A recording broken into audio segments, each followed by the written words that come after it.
Il te gagne avec un palme. Tout ça, c'est soi. Mais sur le yann, tu sais qu'à pied.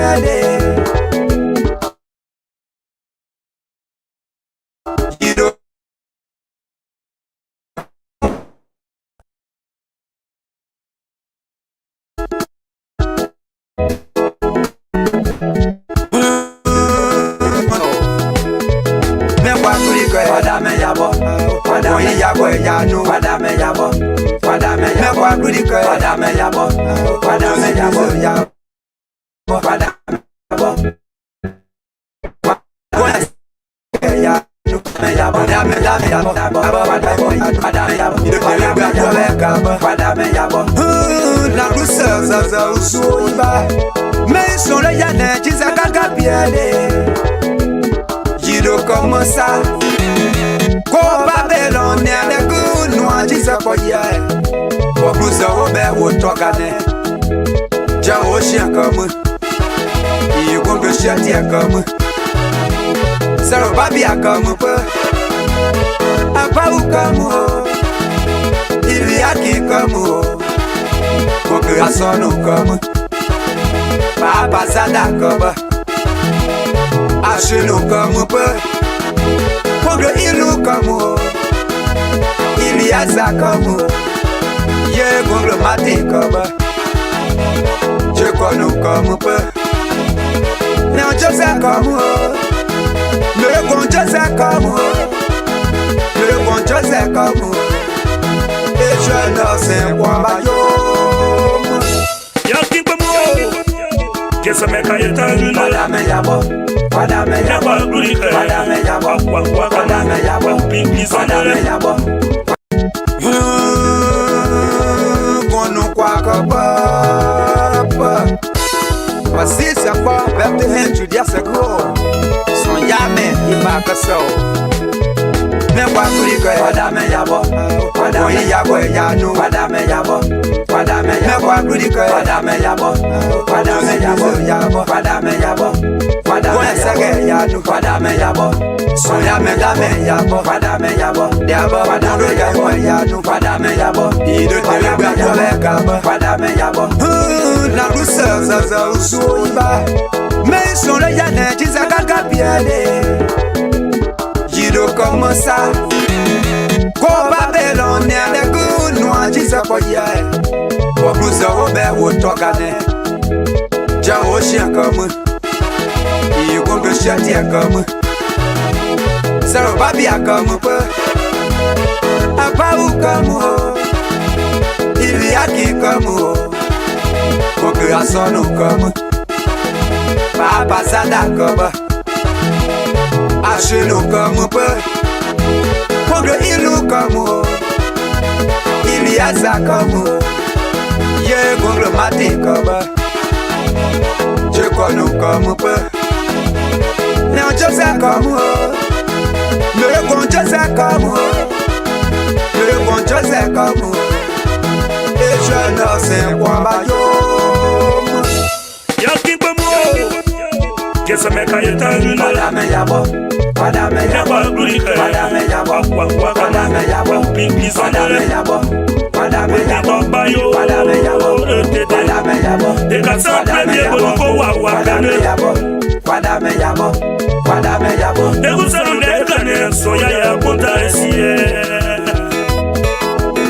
Padame ya satine ye sota sefo Tiara boy Yamana senu bokangu Mi amplese boa Bano wia ya vipoa Soya ya konta esiye Mesa me wanu papio Tumeno wada papio Na poto tlakadera Debro Tiara boy Yamana senu boa Meme kwa dokade mwone Ye kwe Jésus Christ bo Yatlana no kwa go wabao Mi akwayo Et Bob Betelem, la nombo nous sonne. Non mais quoi plus Padame yabo, ah oh quoi de ouais Bob ya kwa la po.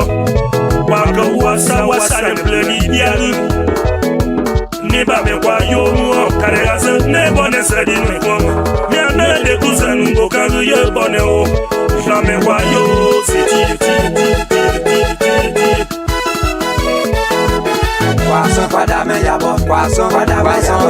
poisson, padame yabo, poisson, padame yabo, poisson, padame yabo, poisson, padame yabo, poisson, padame yabo, poisson, poisson, padame yabo. Yabo eje yabo, zoti sabe Jésus Christ no me adene kwa yekane. So se mereto kuse awo sika ka yasu ye ka pie dia o. Ko wa do gbedo furo ye tu apa mere ye pa. Subu va pigwe ekubo, subu va pigwe ekabo. Kaso kwanu mwa ye ne ye ka nyaka gongo biese ye demia. So se be ye ko froa so ye langa konka. They are married ye kwabe, ye sota ye kwene. Nga married to plan me sunu ya kwabe le twala yaka. Para kabe ye tone wo webe ala bo piansile, ala kobe sile. Oh me bakara kudo, Jose ye pe sota sia ye do ye. Ye ga ija ba pie. Ye para ye para de be. So sa kusuo. Ku me rasibe su pusa ma se lo ba ku be da mo. Ye do da no konza ka bo da de Emmanuel. Ye do eja suda fada me yabo. Ye do so ya me suda fada me yabo. Me a ye do me no suda fada me yabo. Aprr fada me yabo. Fada me yabo. Sa blanc bokayo, meloni bale bokayo pone. Olo me bayo me, melo se kwa bokayo yabo, yabo wakama. Musala yelo de musa, na wajibe kwa nelo wajibe. Ade piane tambo yiba, o me kwa wakete, pati bisozu, me kwa wakete, so. Mon cœur est dans la joie, car il sauve nous aimer aujourd'hui. Il s'appelle Jésus-Christ, le sauveur de l'humanité. Nous sommes dans la joie. Ne vous en pas prisonnier, voyons même pas y toter. Jésus-Christ, oh y'a nous quada. Ah, on vient pas glorifier. Il est né de la Vierge Marie. Et la magie de son étoile brillait depuis les cieux. Et ils allaient l'adorer. Donc adorons-le, c'est le sauveur. Jésus sauveur de l'humanité. Aïe, aïe, nous pour les deux. Il dans la guimau. Padame yabo, padame yabo, padame yabo, padame yabo, padame yabo, padame yabo, padame yabo, padame yabo, padame yabo, padame yabo, padame yabo.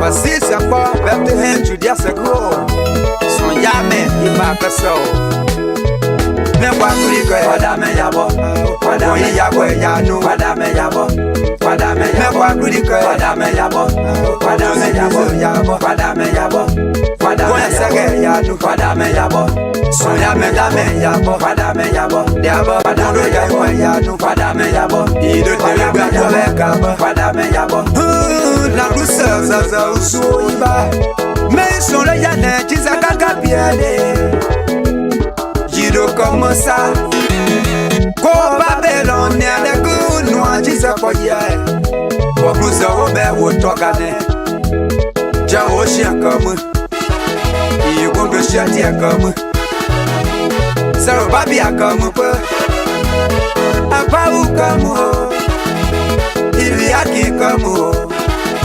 Kokurasonu comme Papa Sada comme Achelu comme peu Pogre Ilu comme Iliasa comme Ye Gongle Mati comme Je connais comme peu Néon Joseph comme Le bon Dieu c'est comme vous. Le bon Dieu c'est comme vous. Et je ne sais quoi bayo. Yakin Bamo, Kesa Mekayeta, Padame yabo, padame yabo, padame yabo, padame yabo, padame yabo, padame yabo, padame yabo, padame yabo, padame yabo, padame yabo, padame yabo. Egusaru nekane soya ya konta esie. Padame ya satine, ye sota sepo. Tiara boy, yamana senu bokangu. Mi ample sepo, akbeno ya vipoa. Soya ya konta esie. Mesa me wanu papio. Timeno wada papio, na poto tlakale a deblu. Tiara boy, yamana senu bokawa. Me me kwado kade mo wone ye kwe Jésus-Christ bo. Ya jana no kwado baba, mi akwayo. Et Bob et Telem, la nombo nous sonne. J'en mets pas plus Padame yabo, ah oh, Pada wete, Bobe ya kwa lapo. Waka wasa ne pleni diaru. Neba me kwa yo mu, kare ase, ne bone se di ne kwa. Mi ane de kousa numbo kangu ye bone o. J'en mets kwa yo, c'est ti.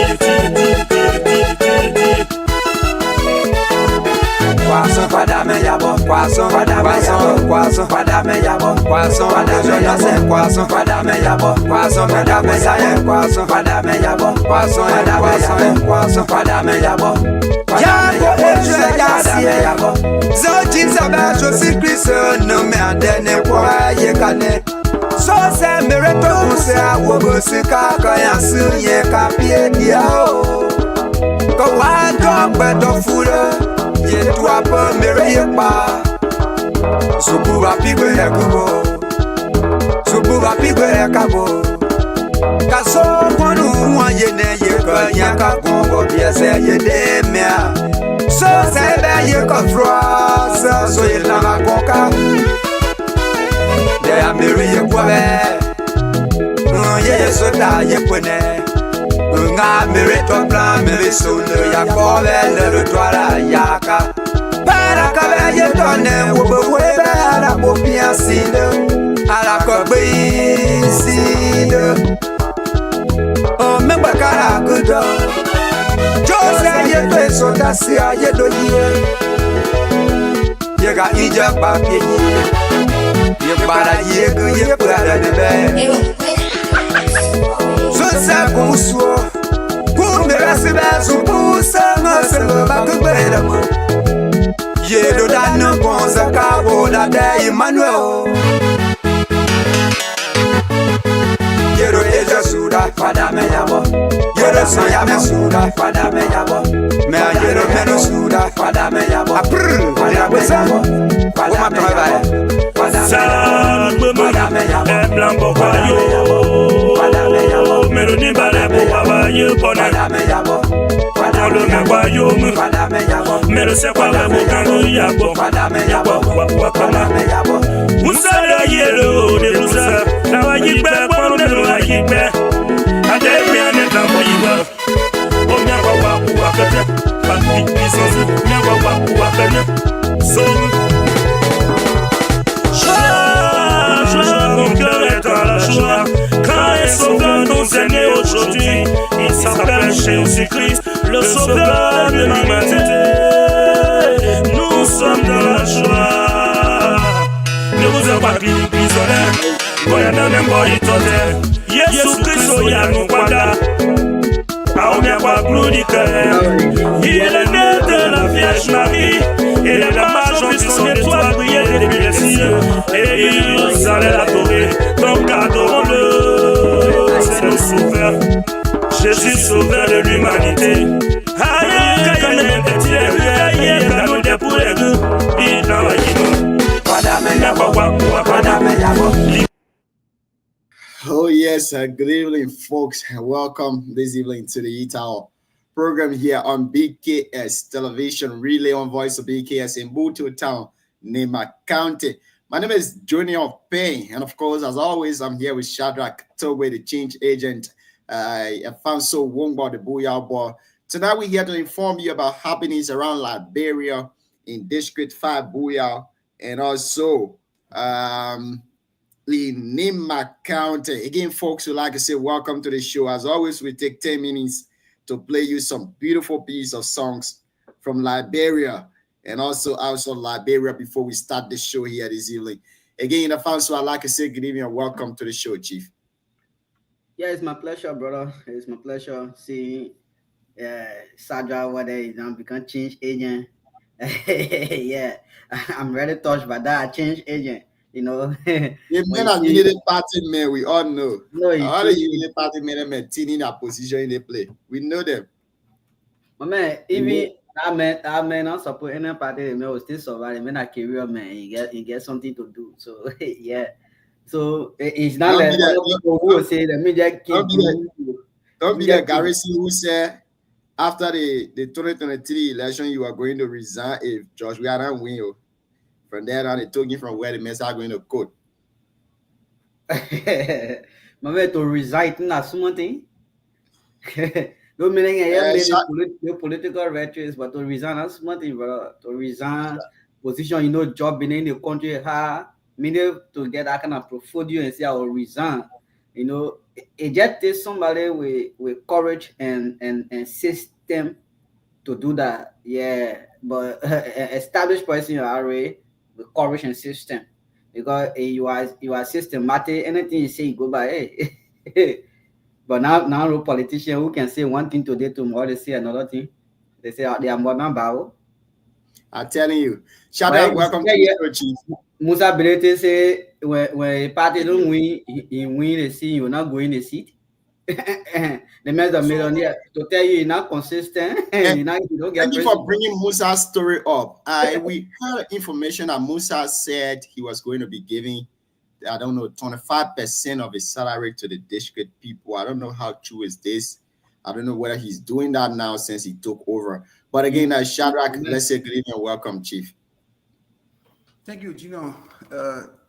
Afonso, good afternoon to you because I think 3 or 4 in America now. Yeah, 3 years now. I come doing some work back there.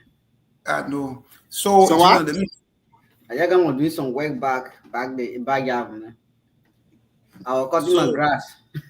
Let me give you this deal when men try to confuse your mind about my title. Let me give you a so he's coming on. But so, you are not saying anything.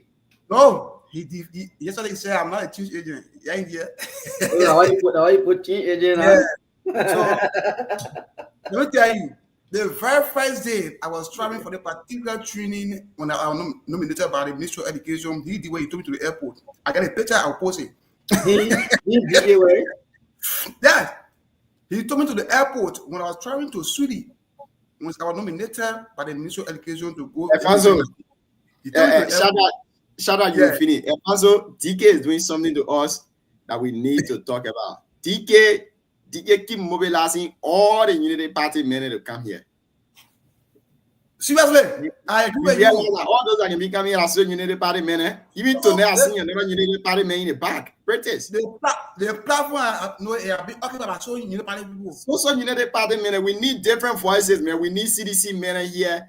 We need Princess Domanena, I run away from Arsenal Meta just recently. I know why you come here. Don't worry, we bring it. Princess, don't worry, Princess is already in the back. My man, so no, it's not that DK want to bring United Party people. Anyone can come on the show. I think we got some sedition here the other day. We got some other party people. Myself, I'm not a United Party man, and so why would you say DK? No, Afonso, you need a party in disguise. I beg you, don't come. Why are you saying this guy when I no, listen, you and I know what we can talk behind the scene. Don't make me to bring it to public. You and I know what we can say. You need a party, man. I beg you. So the way we can concord to issue meaning you need a party, man, right? Sometimes it be United Party, sometimes it be all party, sometimes it be CDC. You know, for me, I just go for the good. Princess will pick me at you. Me, I know you're not United Party, man. Like today, I might be United Party, man. You know, today I might be United Party. You need a youth chair for Nimba. Tato,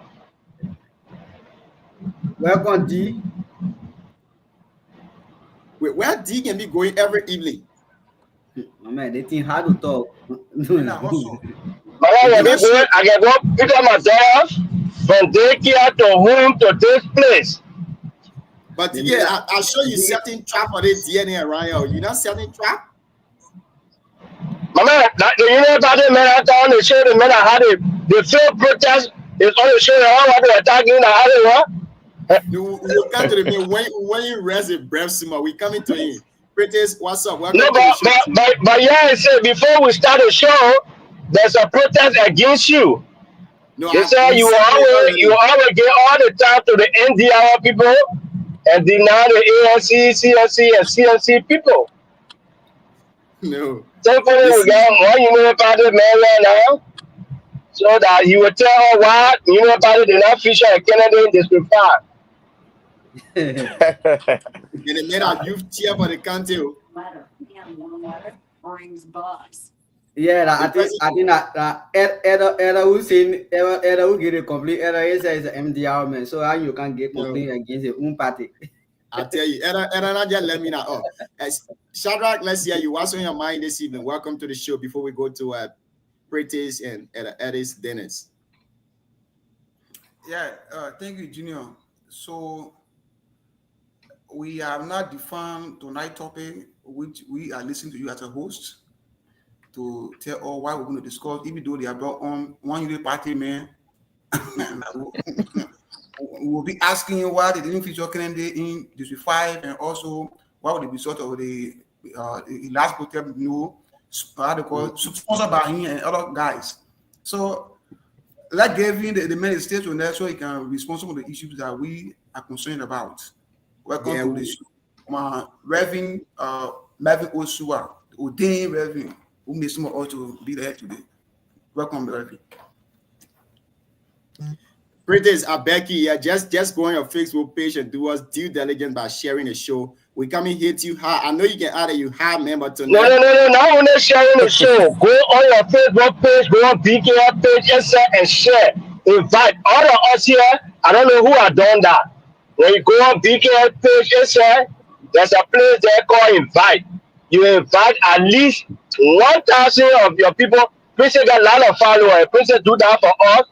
We got a lot of followers today. In fact, Sissy mentioned in here the last time when she appeared. Yeah, so people you have to do that. All of us here, take your phone, go on BKF page, there's a place there called share.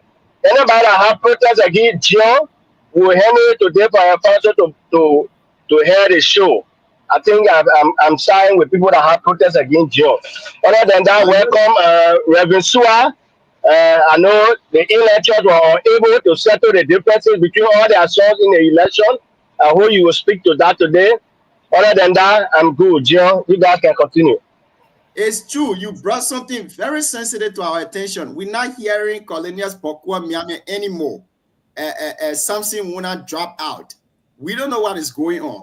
Are they black? You see, the error run away. The Reverend run. No. The Reverend run away. The Reverend will not run away. He has gone to come back. Probably he gets one never issue. The Reverend run. What is here? My Reverend cannot run away. I trust him. No problem. So let me give us our headlines for today. What Gian say? Gian say you run.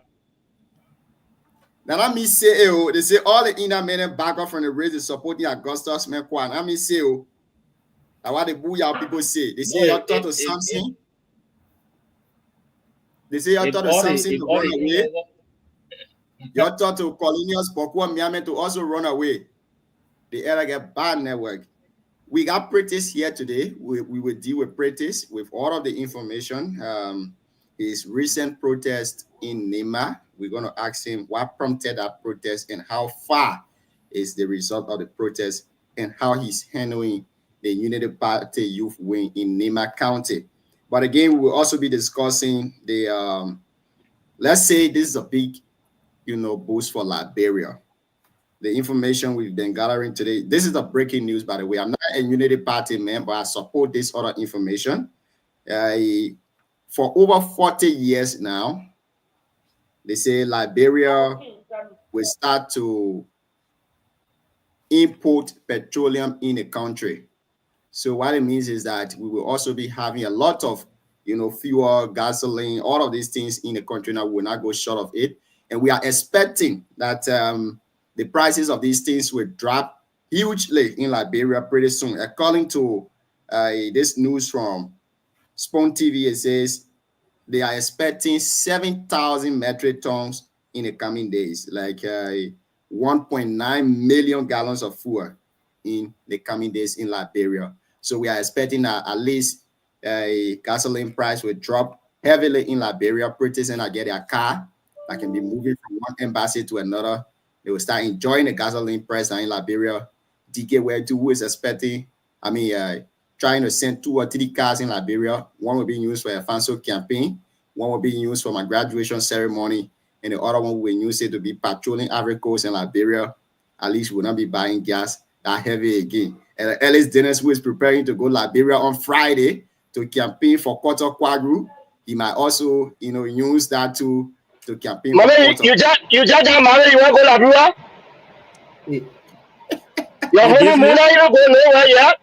Are you business? Mama, that the thing I can do. Mama, you just got married. You the woman out to town with you. My man. All right. Are you business? Shadrach will get a lake out. He will be enjoying the gasoline price, and we're expecting at least 1 gallon should be $2 US. I don't know whether it was $2 or not. But Prentice, let's welcome you to the show, Chief. Welcome. You are muted. Okay. Good evening to all. I hope you all getting me. Yes, sir. It's good being with all of you, and let me say good evening to everybody on the platform. Good evening to others following by the means of live stream.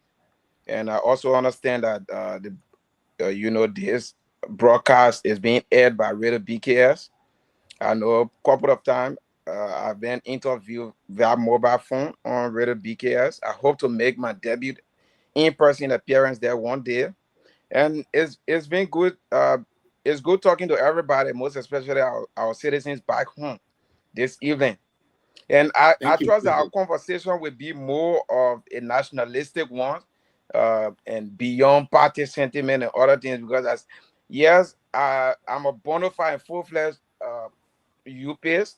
As a matter of fact, I'm a party executive in NIMBA, and I serve the Party Youth Congress. So I beg you for clarity. Samuel Kati is the chairman of the Youth Congress in NIMBA, and I'm the Secretary General of the Unity Party Youth Congress in NIMBA. So I beg you, y'all don't introduce me that my boss man will start to hold me in contempt before people think that I want to overthrow my boss. So Samuel Kati is the youth chairman in NIMBA, and I'm his Secretary General. Where are you joining us from this evening, Chief? This evening, I joined you from Monrovia. Thank you. We got to cut through the chase before we go to our next discussion. Those of you just joining, or those of you listening to us via radio, you're listening to the Heat Hour. On the Heat Hour, we say dialogue and not confrontation. We say words and not bullet. Today, I read red necktie, black coat, and then we got Prentice Doma here. Prentice, let's go to the issue. You had a recent protest organizing the youth of NIMA, let's say the youth of NIMA in Liberia. And on one of your, let's say on most of your banner, it was there, AML must go. Why did you call on Asilo Mental Liberia to leave? Let's start the discussion. Okay, so we'll come to the discussion about, it's also a privilege being here again. Let me recognize my own good big brother, DK Way. I know we've been having a conversation back and forth to have me, part of the team for us to have some of these discussions. He has really been patient with me. And my own CEO and big brother, he been guiding me from student politics, and we always talk, in the back, and he keeps providing me guidance. So it's good that we all sharing the same platform this evening. So, like you said, I beg you, before you go on, you see one thing I love about the Unity Party, man, they are always united. I see 1 you paste, 2 you paste, 3 you paste, 4 you paste, 5 you paste, 6 you paste, 7 no so you paste. With the exception of me, Then you you know. say, so maybe Where? it Where is you paste? I'm happening. not you paste, please. So Junior, if your Mm-hmm. calculation is right, if we were to consider the ratio, it is happening simply because the MDR and Unity Party hold NIMBA as a strong ground. If you must disaggregate the votes that both CDC, in fact, CDC and other opposition parties culminated in our past election as opposed to Unity Party.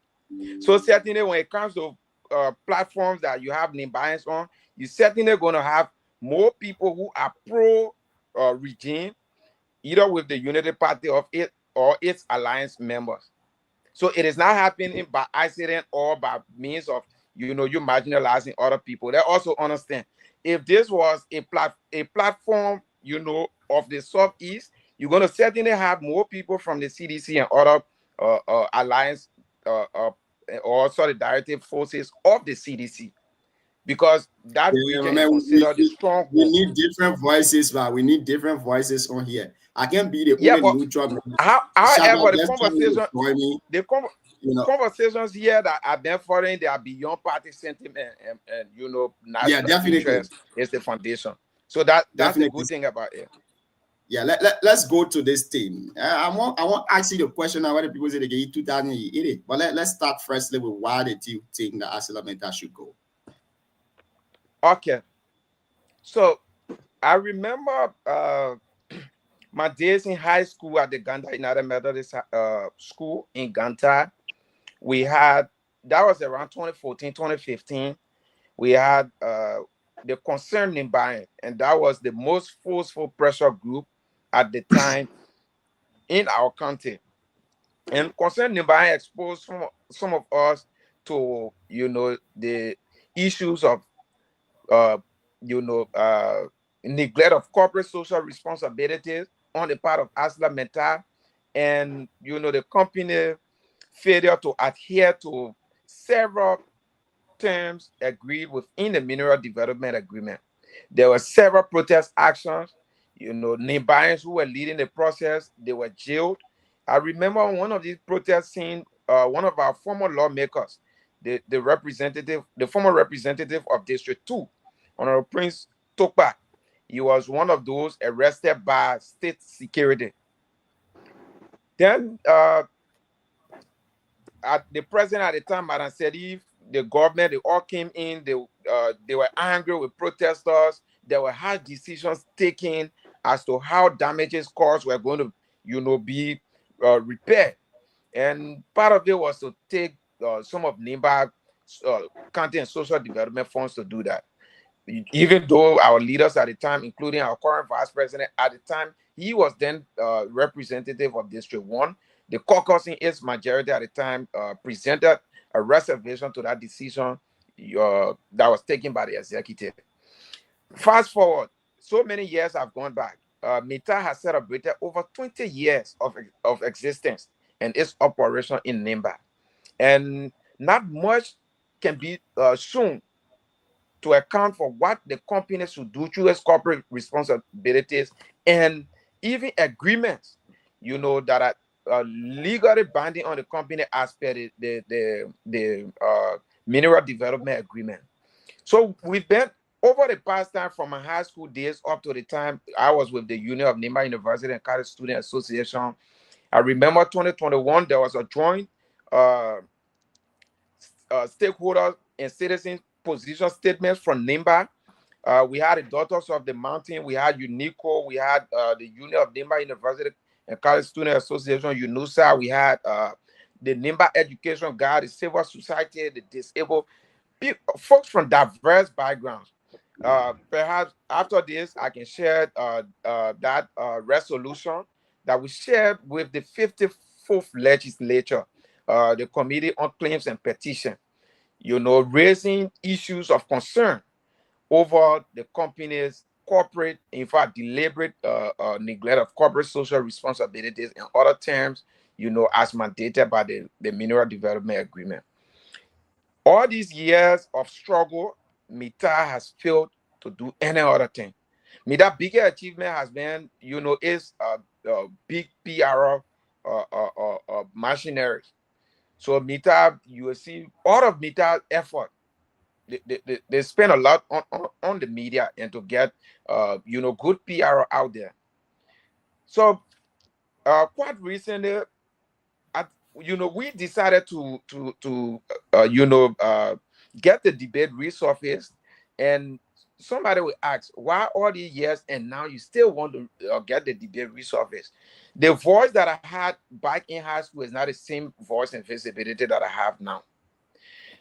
At the years that I spoke about in reference to my own history of getting involved with this issue against Mita, now I feel that I have much bigger visibility and influence than I ever had. There are so many stakeholders who we talk to. So and moreover, I serve the Unity Party. I vehemently campaigned for the president and the vice president. So when I heard that the president that I campaigned for was going to my country for the first time, we thought it was to mobilize young people so that we go and launch what would be later known as the AML Must Go campaign. And that was successfully done. The first thing the company worked, because the company is crafty, they were able to work with certain folks, which we will not want to, make that known that name public. You see the company through its own strategies, they were able to. At first, they wanted to take the president with no official announcement. So when we got the information, because not just that we have friends and other stakeholders in government, even at the company, we have people there that we talk to. So we got the information that the president was going. And then when I alarmed it was around that time the company started to patch, potholes in Yekepa. Imagine the concession era.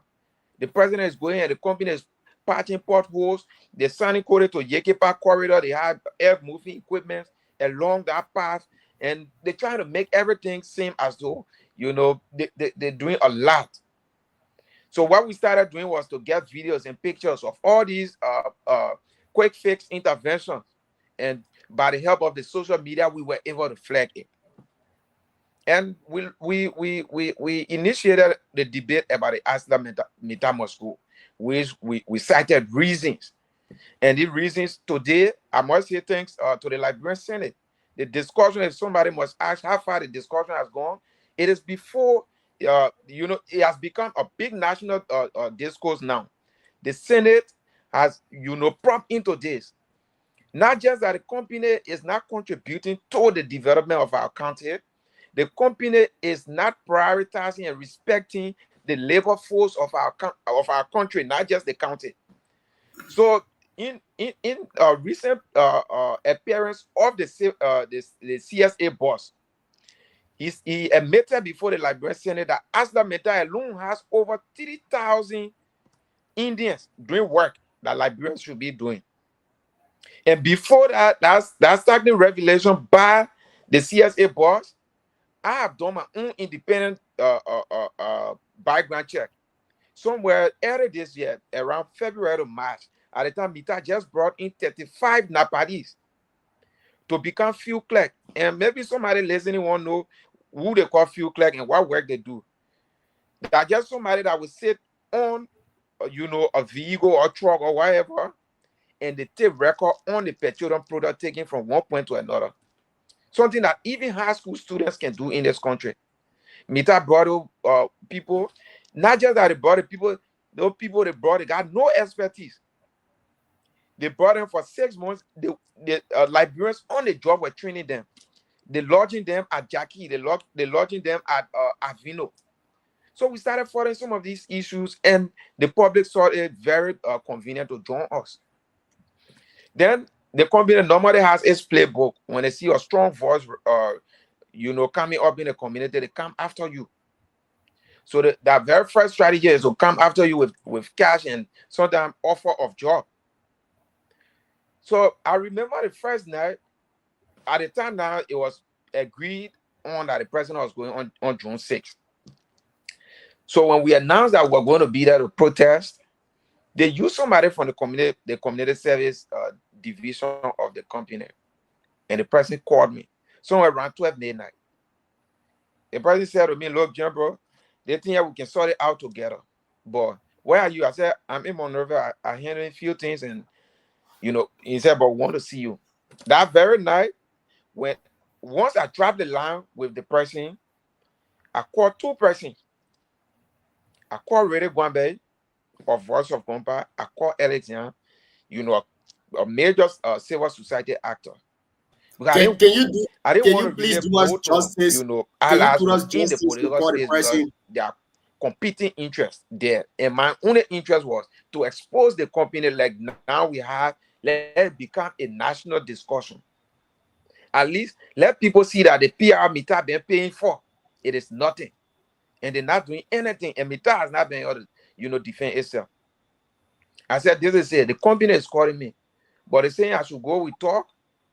And then after the discussion, I will leave Nimba. When the president leaves, I go back, me and my team sit and talk with them. Nobody could believe him. So I talked to a few members of my team. I said, okay, this is something that, okay, tomorrow we could go on to make the allegation. But Liberians, they will say, no. Ubeki are printers and people just making up story. So how then do we get enough evidence? We open corridor for further conversation. We went to Nimba as they were sending chats, they were sending text messages, we were making calls, up to the point that they gave the 2,000. We took them to somewhere that we had everything on recording. And immediately after we got that, because it was something that discussion that we went into to understand whether, because we only been hearing this as a rumor, that there are certain people who came up and at some point in time they got compromised. And throughout the conversation, we're able to gather our own pieces of evidence to validate some of these public claims. And immediately after we got that money that night, we called for a press conference.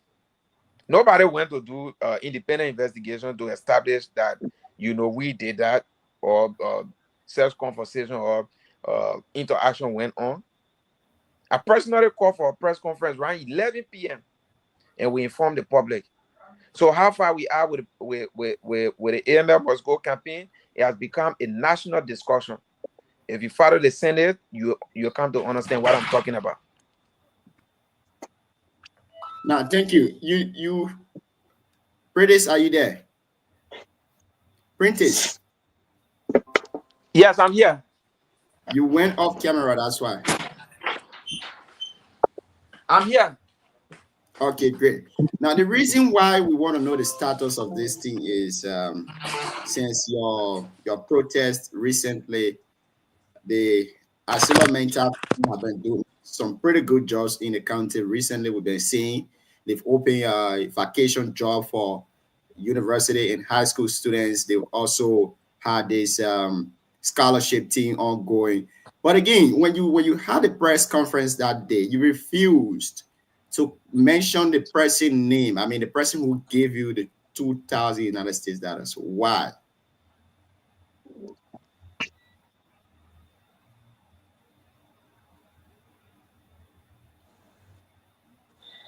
Am I loud? We are hearing you, but then you are not on camera. Yes, my camera is on. Okay, just go ahead, but we not. I don't know whether it's from an end only, but I think that arrest government and arrest. Yeah. So there was a reason that there was a reason. Someone asked one of these politicians or mention the name of the person, and I will not even do so. But our own challenge was clear. Our challenge was clear. If am I allowed? Yes, sir. Go ahead. I don't know what it is. Chinyo, are you in the dark with this? Printers, what is going on with your network? We gotta take a few minutes on you to go to Booyah Politics and When the discuss on the government issue. arrest you, Everybody get when it, the man. government arrest you, it can be hard for you to come outside. We hearing you, Prentice. When you want DK out to know you, here you go. Chinio. Yeah. Let remove Printer. He will rejoin us. You Printer, know you what? can drop the line and rejoin for us. I beg you. Let's welcome to the show B. Mark Bleon, Ambassador Boyman, B. Boyman. Let's welcome them to the show. Now, you see, while we were giving the information that the petroleum product will arrive in the country anytime, we just also received another information that some of the consignment of petroleum have already arrived in Liberia. And the government, through the LPRC, is calling all of the importers that have paper, legal documents to import petroleum in the country. You can now contact the Liberia Petroleum Refining Company, LPRC, to do business with them. Now, I want you to have your say on this issue. What do you make of today's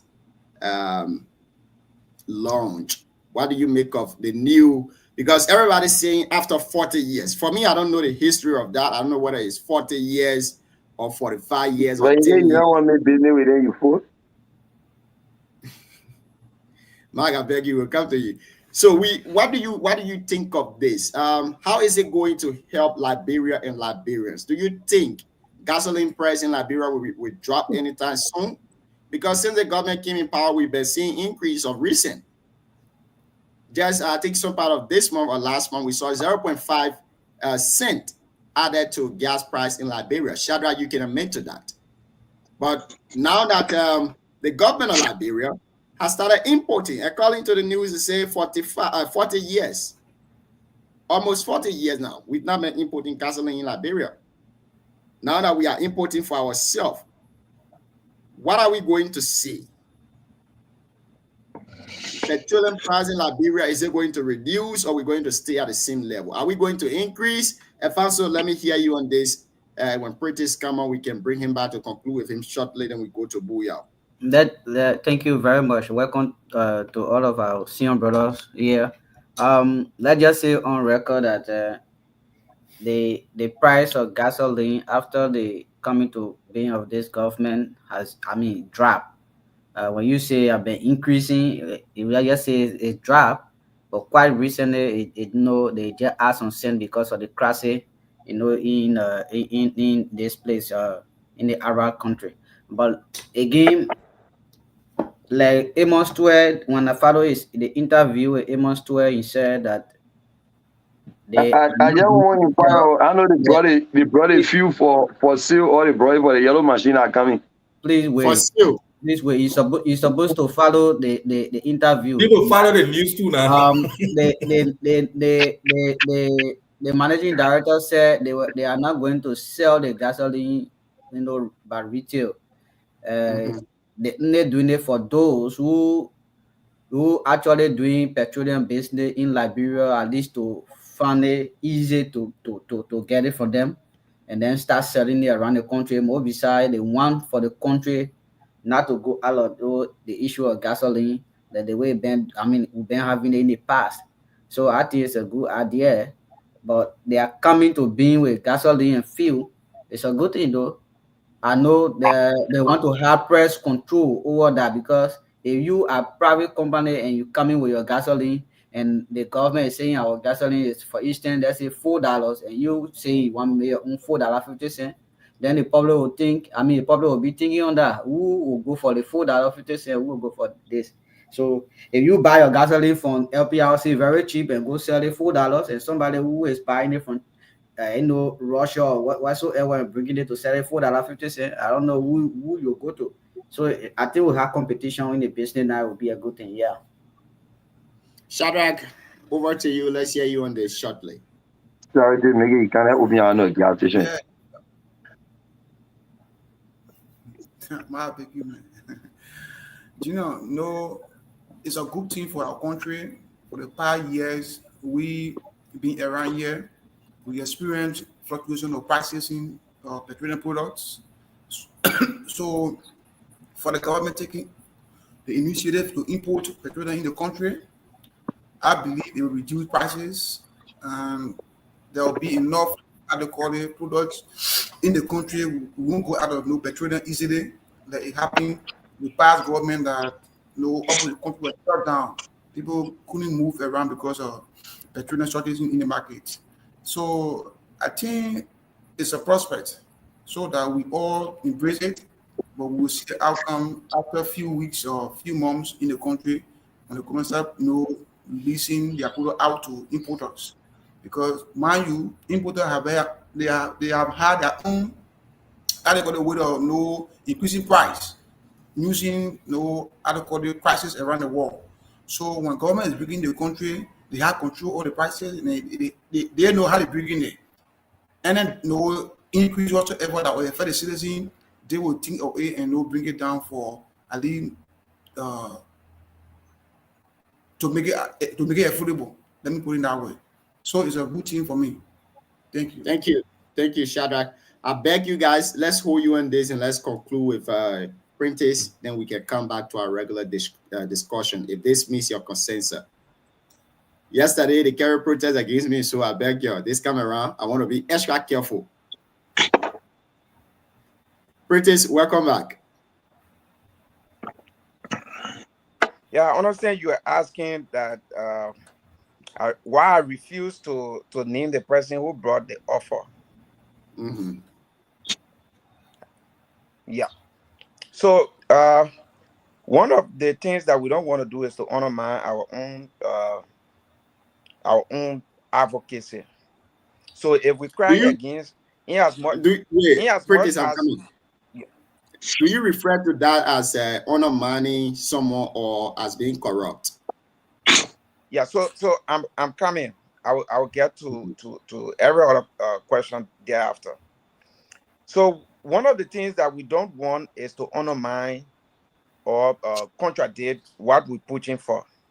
One of the key objectives of this campaign is to create more jobs for Liberians. Most especially folks from our county. And because the 2 or 3 persons who brought, they were actually 3. 2 come from our county. I don't know if I could put out a record that there is no Indian or South African that had that conversation with me, because almost everybody they have in a community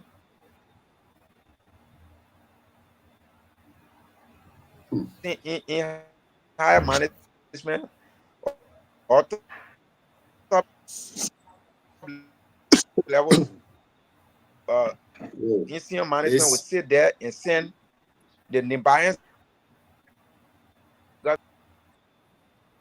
Nah, somebody need to tell Prentice that his network connection tonight is not really good.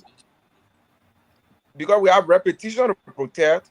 I've said this repeatedly that if in any case the company comes out with any official position to say that Prentice and a team lying, then we'll be constrained to release every records that we have in our possession. Now, Prentice, you part of this arrest government, and this government aim is to fight corruption. If you receive bribe from an individual and you refused to mention that individual publicly, don't you think you are supporting corruption too in that same way? For me, I didn't do business. The president didn't act on his or her own. They represented the interest of African mental. When you bring the person to public, then at least that person will call whosoever told them to get to you, Prentice. But you didn't do so. That's why I think many Nibarians have been saying that you did this for attention. So this is why we asking other people, like, yeah, we understand the legal implication of it. Give us and take us, one who gives and takes bribe, under the law, they are held liable. But the president didn't act on, or those who brought the money, they didn't act on their own. So my own thing has been, we open for prosecution as well. we came because we only admitting to taking bribe that was offered by Mita. When you receive the money, did you take it to?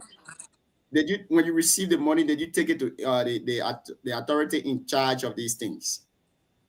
I've been clear with how we use the money. We sponsor protesters. We fail protesters. The young people that care, we have to transport them. We have to feed them. Prentice, you are a young man. I'm a young person. You plan a protest. I know you had budget for that. If only those folks were not going to call you, you were still, there was no budget for our protest. So now this is where I get the issue with it, because since the protest, you've not come out with your official statement whether the protest was successful or not, where you stand with it currently. Have you been following the issue with the Liberian Senate to know whether you are actually protesting in the interest of the Liberian people? But you receive money from somebody, an individual that you said this person is linked with the company. You refuses to call the person's name. Prentice, you are a big man in Liberia. You can get money from anybody. Anybody in Liberia can get 2,000, Prentice. Can you do all the deal that first deny and mention the name of the individual who gave you the money? The first record we should set straight is I have not been tight-lipped since the protest. There have been several media engagements that we've had. And not only that we have had media engagements, we have met with stakeholders. I had over 1 hour of conversation with the after that protest with the Mines and Energy Minister. We talked. Senator Twine now, who is the one championing the cause. We've been talking to Senator Twine and other caucus members of NIMBA. So thank you. But the only thing when we talk to stakeholders, at some point in time, you have to be careful. Most conversation with stakeholders, you don't have to reveal it to the public. But what I would normally do, like we do picture, if I get your permission, I say I'm going to share it on social media, my social media handle. But I'm not going to explain in detail what we explain or conversation that we have. I'm sorry that I'm stressing on this issue of the $2,000 because we all are fighting for the better interests of Nima County. We are fighting against corruption. According to you, you had conversation with this individual through chat. Did you reveal the chat, maybe just calling a person's name? Did you just reveal the chat to the public that this is the conversation I had between Mr. X, but I cannot mention his name? Did you do anything of such? Genial. I am calling names. I think I referenced 2 persons. They are reputable people. If we can talk to them in confidence, we'll call the person's name. Or if we can talk in confidence, obviously. But again, it is something that I don't want sharing with the public because I don't understand what may be the company reaction. When the Liberians lost their job, then our own fight to have more Liberians employed.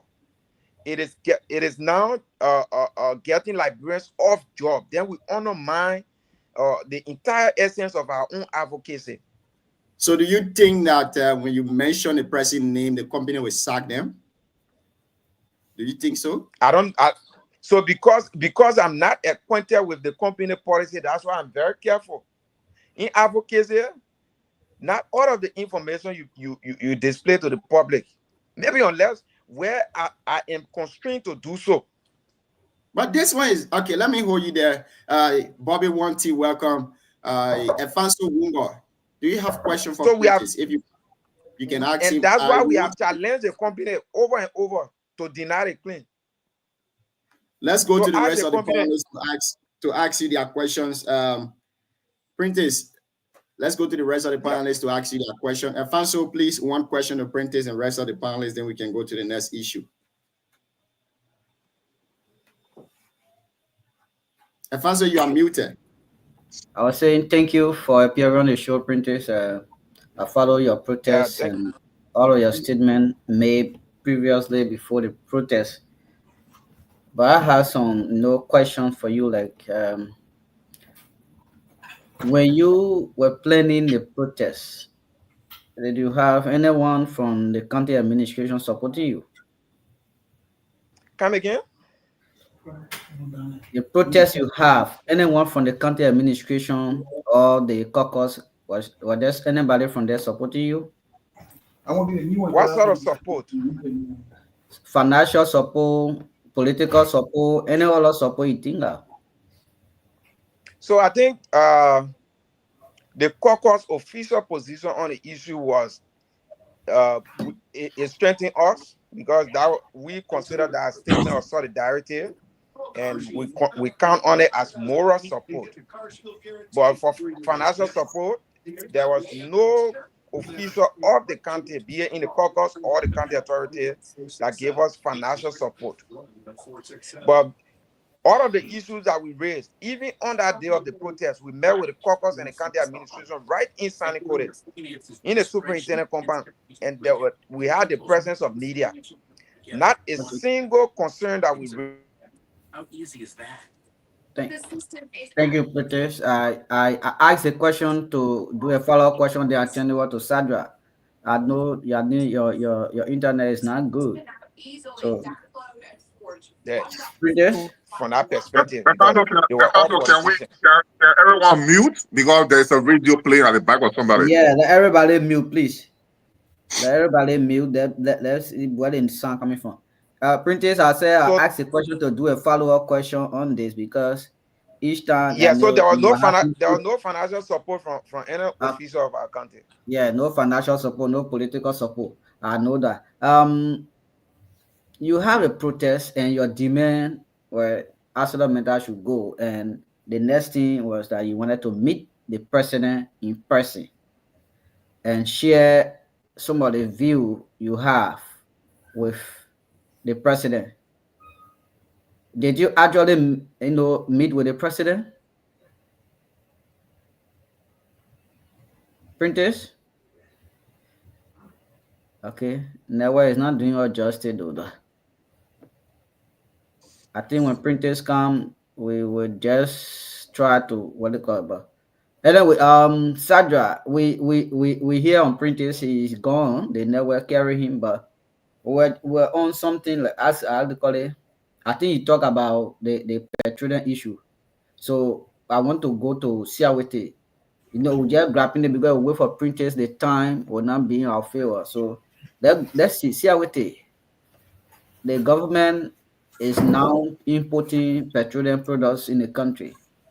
What's your view? I know you are supporter of the government, but what's your view critically about the idea of importing petroleum products by government? Do you think it's a good idea? And if yes, why? Thank you, Alfonso. Good evening to all the panelists on the show and people following Radio Land. Once again, it's a pleasure to be back, on the show.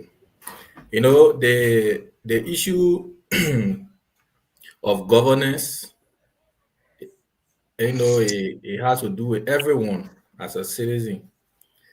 But I don't want you to say, because I support the government. Every Liberian support government that is ruling, because even during the former regime, we all supported to see the best out of Liberia. But for the question you asked, people don't know the functionaries of most of these entities. The key function of some of these entities, if you look at it, they'll tell you state-owned enterprise. And APRC having to be one.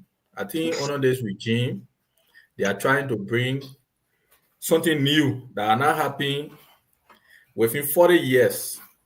And we are very proud of the stewardship of Mr. Twe. And for me, I'm very happy about that because you see what is happening in Liberia. Most time prices are hacked only because sometimes it is regulatory problem. Sometimes the business people, because mind you, the private sector, when I say the private sector, which is the business community in Liberia, most time are the ones who go, like you previously said, they go bring the goods, they determine the prices. Why it is true government regulate prices, but at this point I see that government will also know where those commodities are coming from, those products. They know the price, and there will be huge price regulation. And that is also done to stop, people who hack prices unnecessarily in the market. Mind you, a few years back when we used to buy gas and fuel for 1,800 in Liberia, pretty close to 2,000. That was the shortage. That is also meant, to back up the business community and also there to improve the market. So, it's a laudable venture from the government. It will help us to not go out of petroleum. Mind you, quote unquote, we can say petroleum and rice, those are political commodities. So, as Liberia moving to this level, I think it's a plus. And we actually appreciate this government that we will not, at least in few times, will not go out of petroleum, will not go out of shortage. It will be opposed in the government. We pray that they will help to improve the system. Mind you, they also they are building a testing center at APRC, and those reserve will also be there. If anybody want to hack price, the regulation will be booked by that. So we for some of us, we are happy that APRC is bringing a new down in this era. Thank you very much. Thank you. Printers, we want to come back to you to finish up. Maybe two person when we ask you, then we'll finish up so that we can continue on our show. So the question was that you demanded that you wanted to meet the president. So whether you met the president, and if yes, what was the discussion, and what was the discussion and the outcomes? If you did not, then I will ask whether did you meet your goal. Printers, did you hear that? Printers? Okay, it's frozen again. So let's just continue let's continue our petroleum. If printer come, maybe you'll be the last. He will still continue our petroleum stuff. Okay. I know I'll be now picking the petroleum issue. The United Party people, as soon as you pick the end, will always talk good about the part the stuff. So let me look at critical voices here. Bobby Wanty. Okay. Sorry, Bobby Wanty is not a United Party though. But Bobby Wanty, how do you look at the breaking news in the country about the petroleum issue? 2 minutes. All right. Good evening to you guys, and I'll say it's good morning from my side because I have Wednesday. I'm in Wednesday morning already. So yeah, you are ahead of our chief. So, I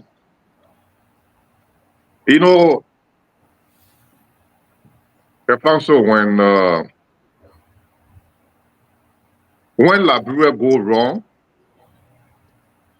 people outside the other country will not say United Party go wrong. The government we have is Liberia government. Whether you support, you don't support, as long the government takes seat, it's our government.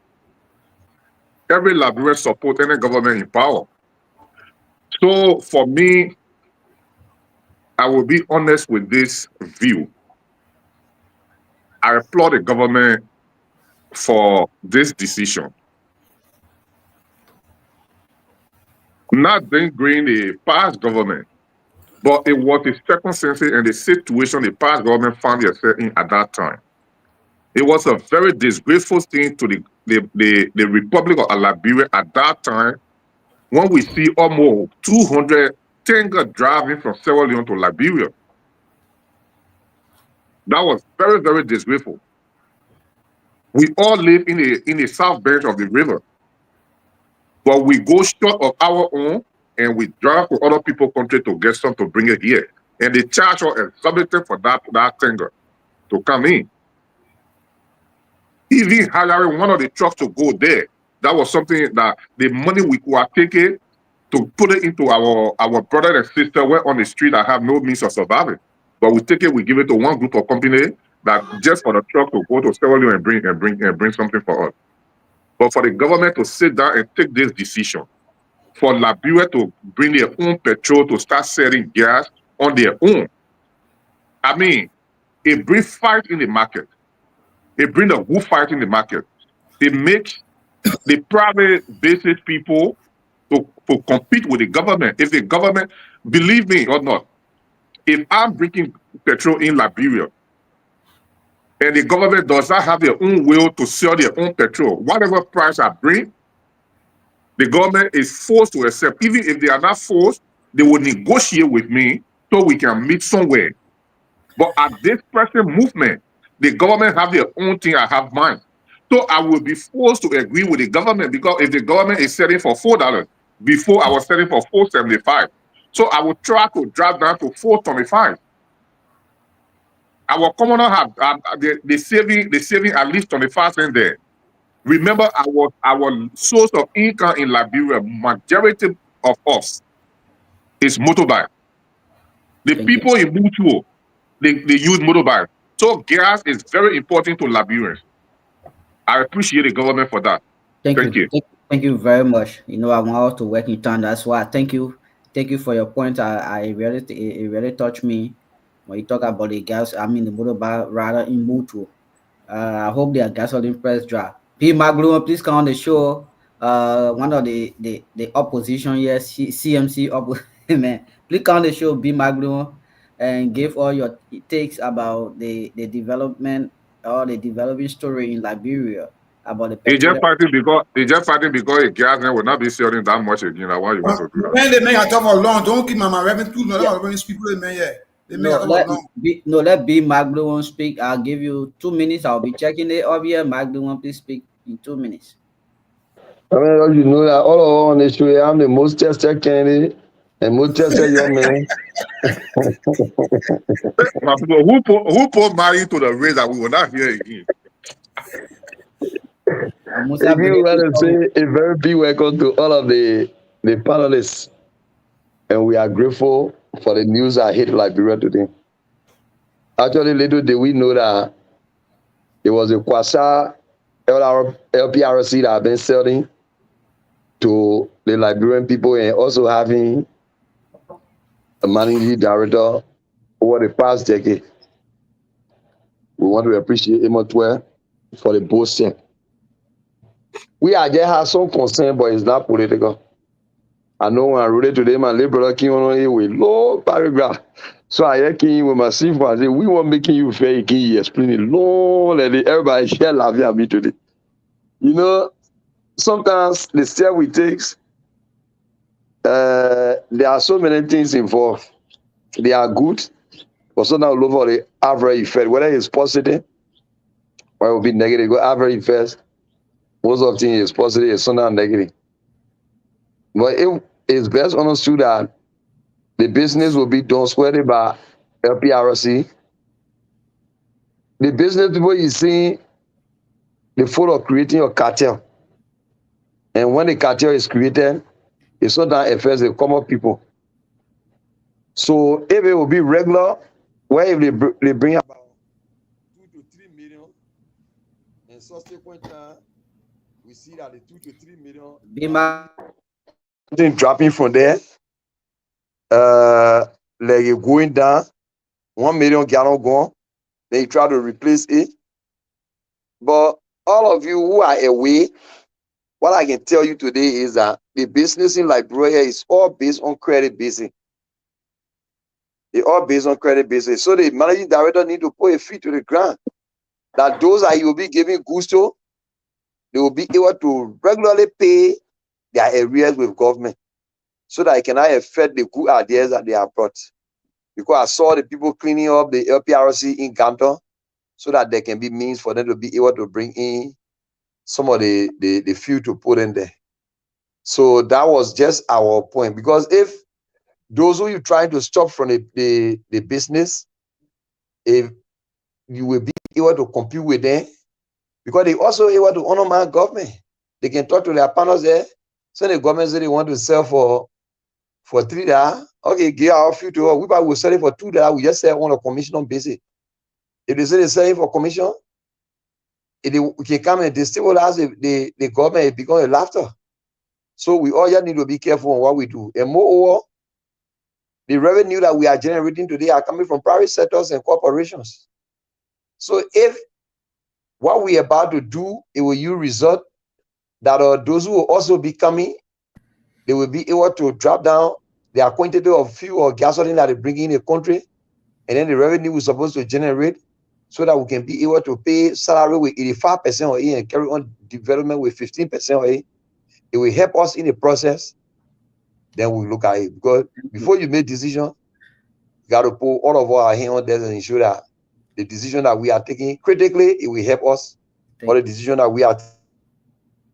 Yeah, thank you, B. Magluwan. Thank you very much for your input. It's just good that your political leader have problem because a thing will not be respected now. So in your own media, they feel that they must do them trying to do me all kind of stuff. But anyway,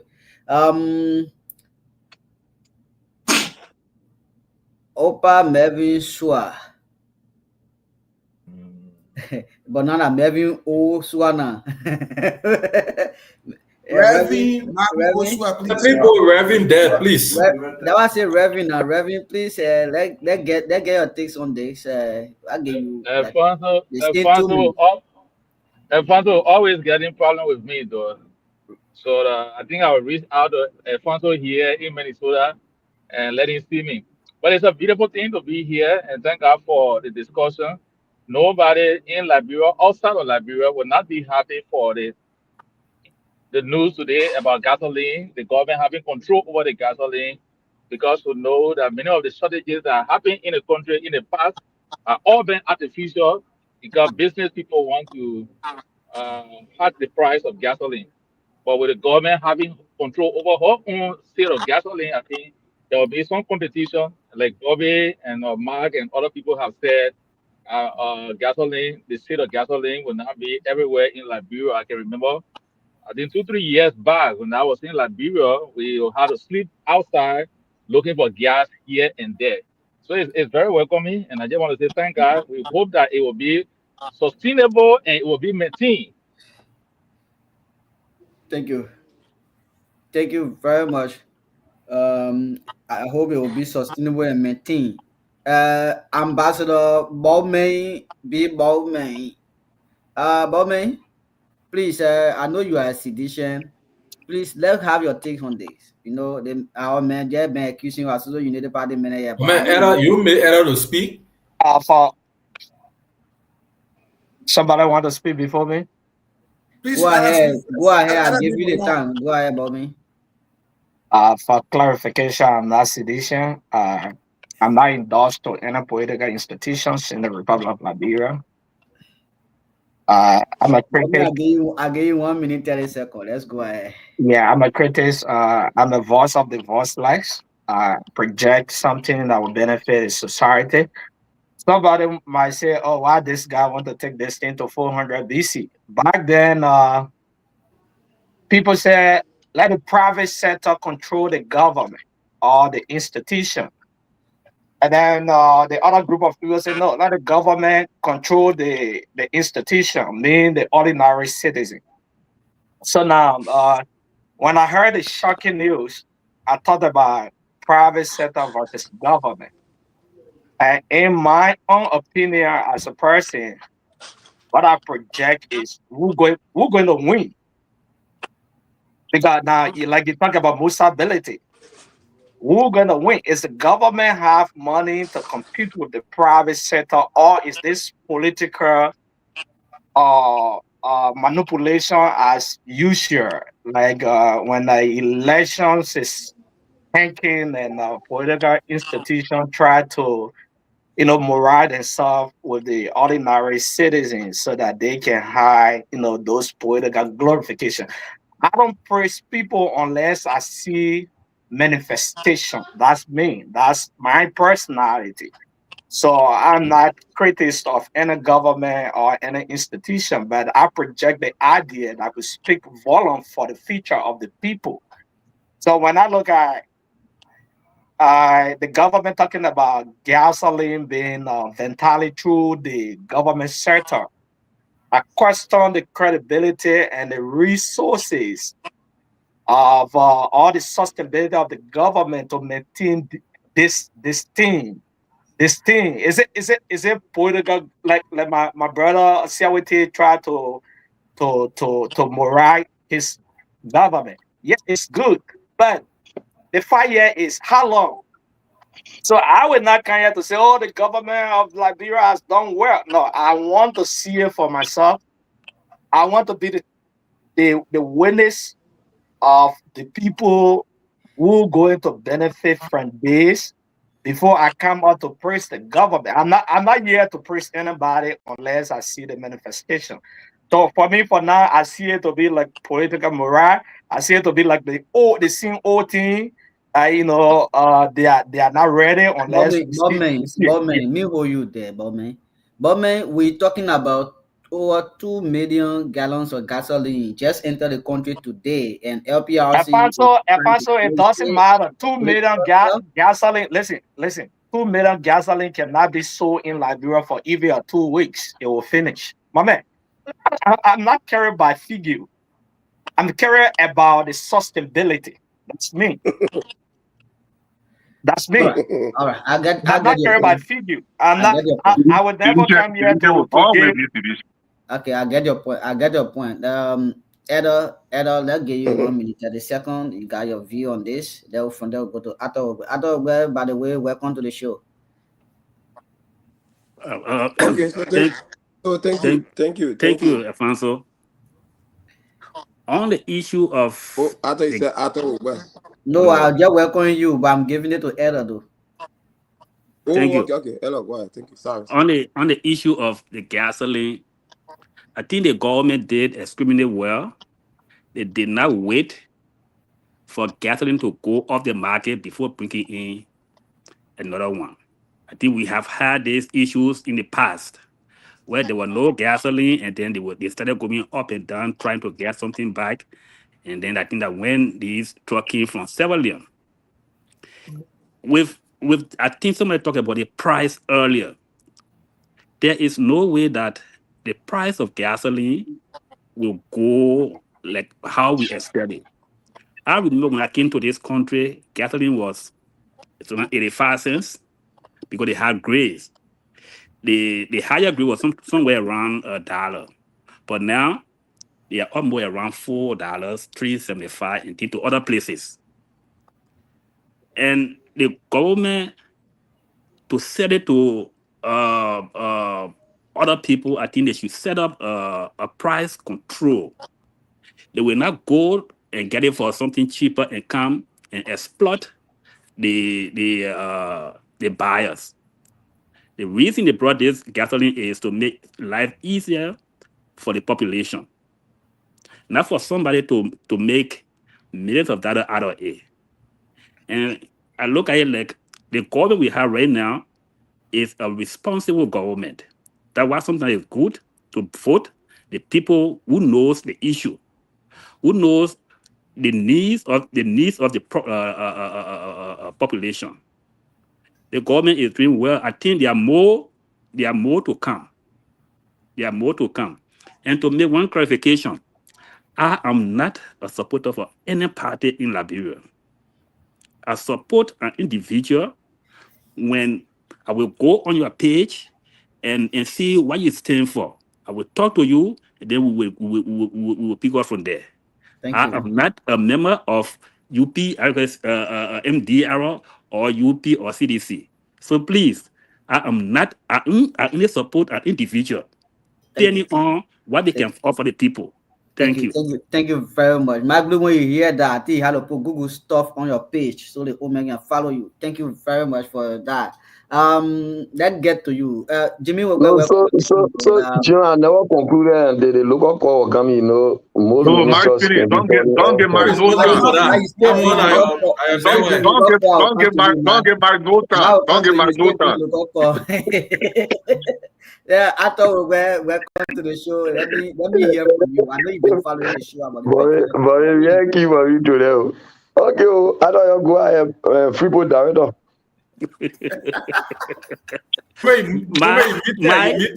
Mike, add the error. Let them discuss. Okay. Okay now? Yeah, go ahead. Okay, so I follow the show. So no need to brush me up. So let me say thanks to the panelists on the show, and I think the topic is very unique and concern our current day reality. The first thing is to discuss the decision made by the APRC headed by the MD Amos Tue. I want us to firstly do a justice to Amos and the team at APRC by historicizing their activities since they got to APRC since about like 1 year, 5 to 6 months ago since they got there. And if you agree with me, you will know that since Amos and the team got to APRC, they met gasoline. Go per the record and check. They took gasoline. They met gasoline at $4.95 United States dollars.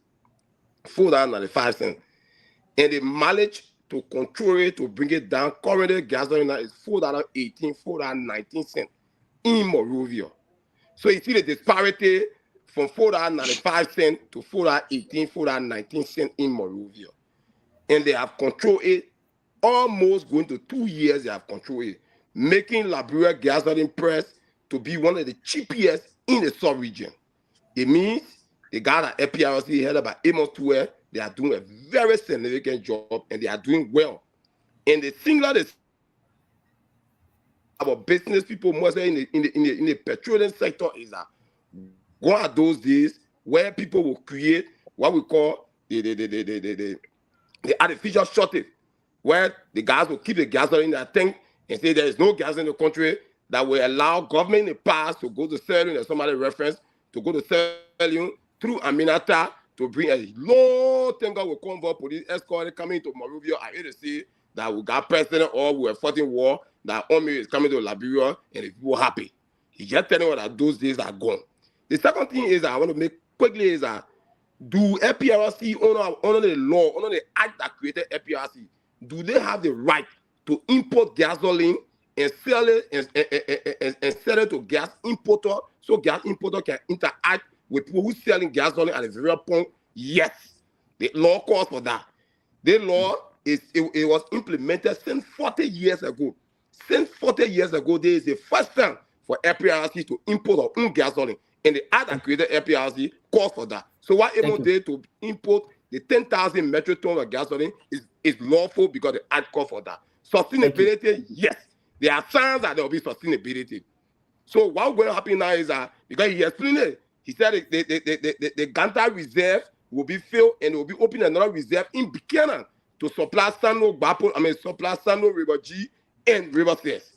So it means the economic shortage, the artificial shortage of gasoline in Liberia will be minimized, and our business will be forced to be on our toes to make sure gasoline supply is at a high level, where our people with the availability of gasoline will be all over the country, that people will afford to buy gasoline. That's what it means. Thank you very much, acting spokesperson of LPRC. Thank you very much. I like your points. Yeah. Thank you very much. Bobman, please position your camera correct, because you twitch on the side and everybody's straight up. Please, turn your camera correct, Bobman. Man, also down, man. I ain't beat it up. I'm sorry because my phone is on charge. It was running out of current after rushing the room, so that's a problem. Okay, so when your so phone in less than like maybe 10 minutes. All right. Before we get to the next topic, I think we'll bring printers in to conclude. But let's say Jimmy will be just in 1 minute 30 seconds. Let's have your statement. Your comment on this.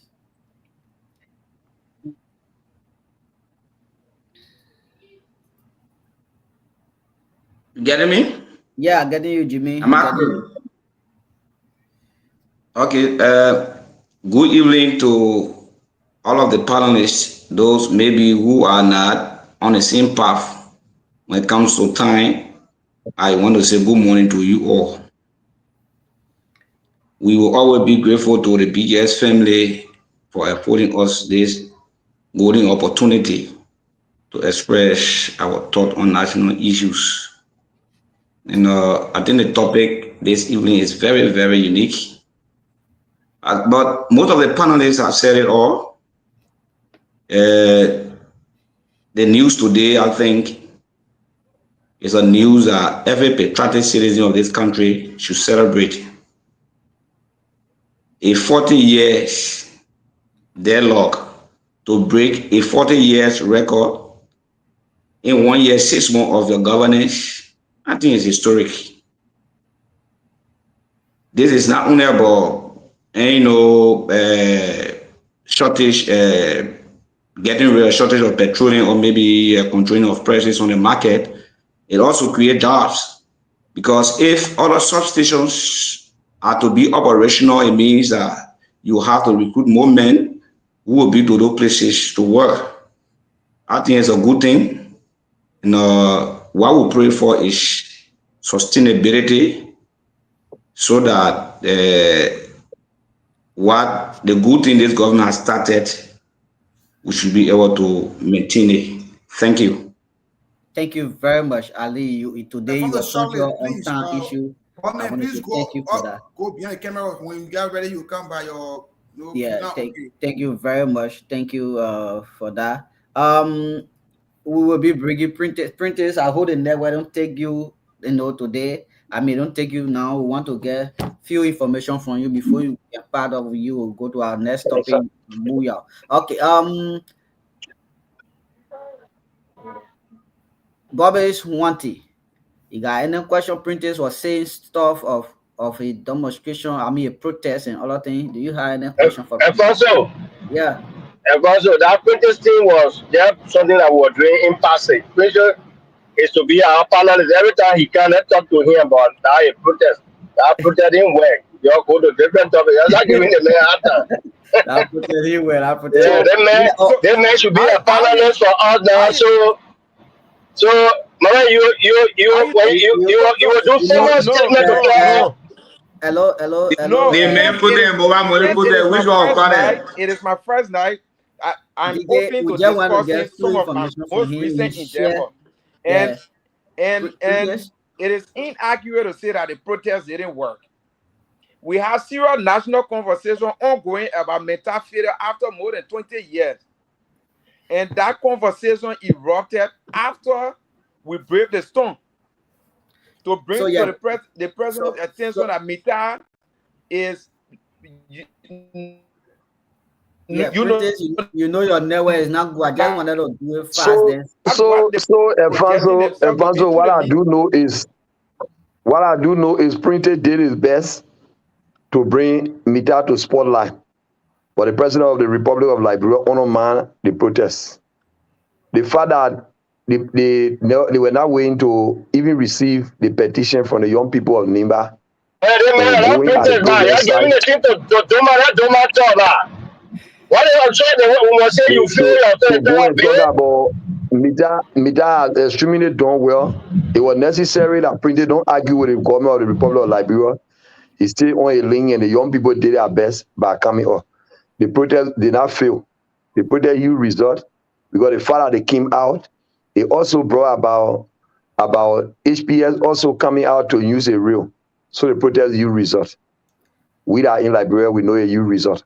Okay. But if government is taking certain steps, we don't expect the citizen to also come out and argue with government.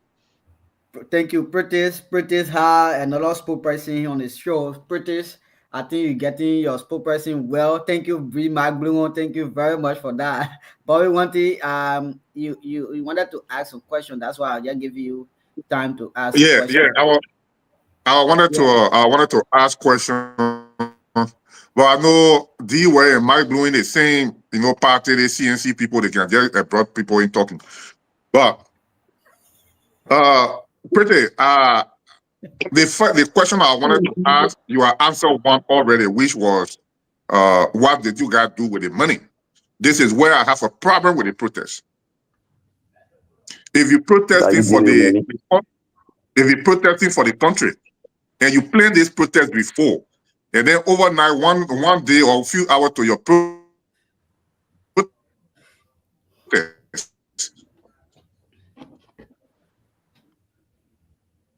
okay, Bobby. Somebody can undercover and give you money, and you accept the money and use it.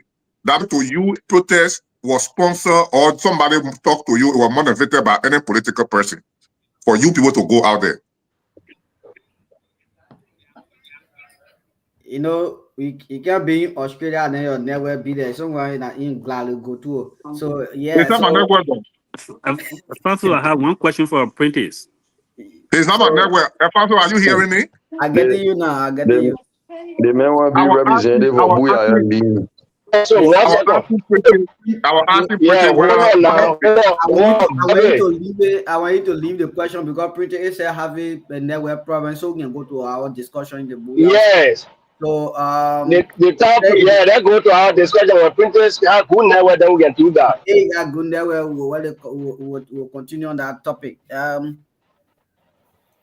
Also, 1 second, I want to give you. You hear me? What information you want to provide, DK? So if there are people in the back, in front, then that when we are 10 here, we can't take any other part of it. Somebody drop. Yeah, I think no one in the back now besides Bowman. I carry Bowman. Okay. I think Bowman said I'll bring him back. Yeah, as soon as said I'll bring him. All right, thank you, Chief. Go ahead. So I just wanted to elaborate on certain things or John or Alfonso. Yeah, is it a topic we want to discuss for Booyah or you want to talk? We also on the question John asked because Printer is not around. You know, whenever you having protesters coming out, normally there are people, even from the very circle of people protesting to come out and feed the protesters. So to come and give the young people money so that they can be able to feed themselves while they are protesting, I don't think it was a corruption, and I don't think it was a crime. You give them the money to feed themselves and to transport other protesters to come from Booyah, to come from Yahweh, Mesron, Tapetan, and all example. And the money was used for the internal purpose. So they didn't feel their the money comes from the money comes from the money comes from people were protesting against the government when the government was giving them water to drink. People were protesting against the government was giving them food to eat. Magluon, the corruption that are in the past government is that how people protest? He protests. If somebody want to bribe you, he take the money to use it. No, it's not a good thing. No. But anyway, I'm already happy, but we just have to flag it out. Let's get back to Booyah. I thought we'll come in. We're going back to Booyah, the play where you're going to vote on the 12th. Yeah, yesterday we were discussing the double standard gameplay by our, the MDR political arrowhead, the two big guys, the VP and the senator, the current senator.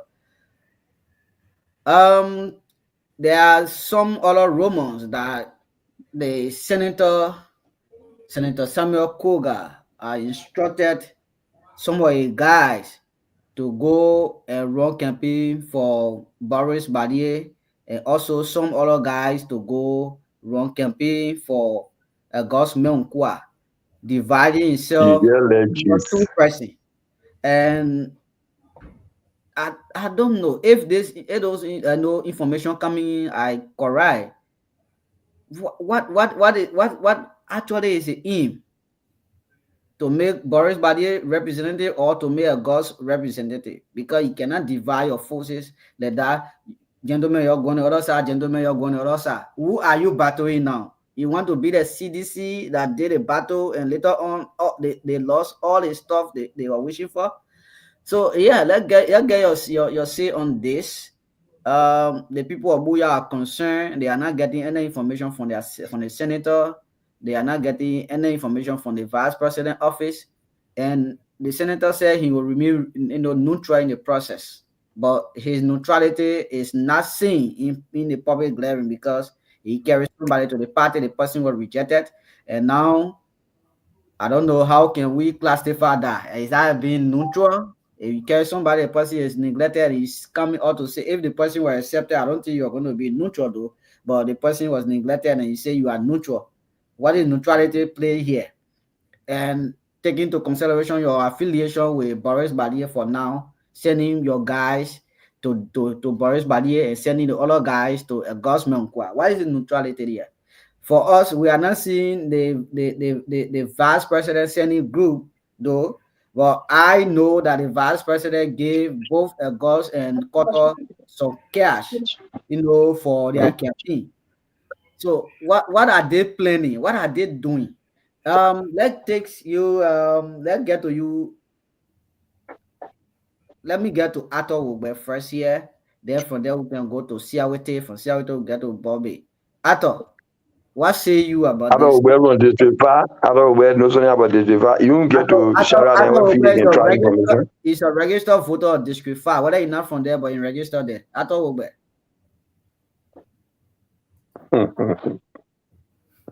Arthur, please unmute yourself.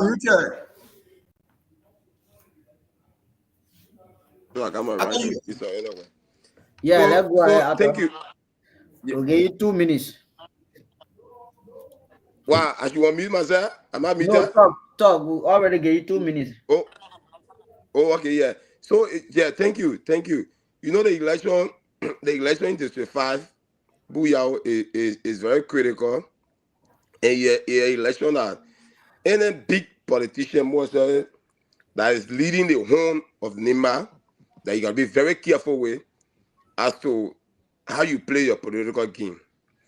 And you made a session earlier that Omokoga, the senator, is playing a double standard game.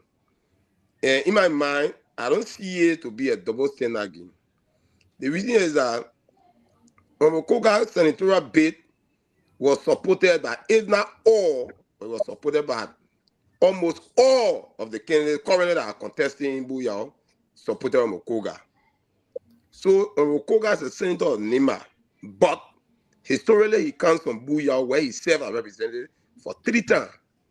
So you gotta be careful as to how you make your decision in terms of who you support. And that's what I'm seeing Omokoga is doing. So why? Let me get interactive now. Why didn't he start it from the beginning by not even supporting a candidate in MDR or maybe allows how you claim a selection or primary or what have you, and you try to carry somebody in a party if you want to remain neutral? Why? Yeah, but the institutional politics aspect that has to do with primary, obviously he will give a side in the primary as to who he support. But now, after the primary now, when it comes to the district now, because mind you, all of the candidates who are contesting in the district are not from MDR, nor the Alliance Party. There are people who come from different parties. And the members of the member of MDR and the Alliance Party that had interest in the district election that went to the primary, obviously he will take side to support one of them. After the person shall have won, like Koto Kragu won, now moving into the district now, they cut across all the candidates that supported him. So that's where the carefulness is coming from. Now he's careful now with that. He say, hey, we are finished with our internal party primary. This may have won. But they are my brothers and sisters who come from the other angle too, who are not part of our party, but they support me too. And could win. My men could win. So I have to be careful. Because at the end of the day, there is no way you detach Omokoga from District 5 despite the center of Nima. That is the political route. Now, Arthur, the question here is, if a God that he carrying a party won the election, will Koga still remain neutral? Will he play that neutrality role? Yeah.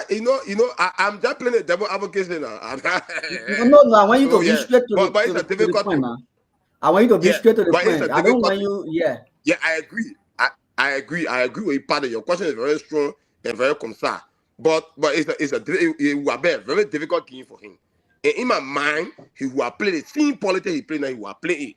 Because you want to certify all of the guys. And who say what I win, Buyao will win, and he will be center for Nima, including Buyao. Thank you very much. Let's get to Bobby. Bobby, this is the same question coming to you. Yeah. Do you see this?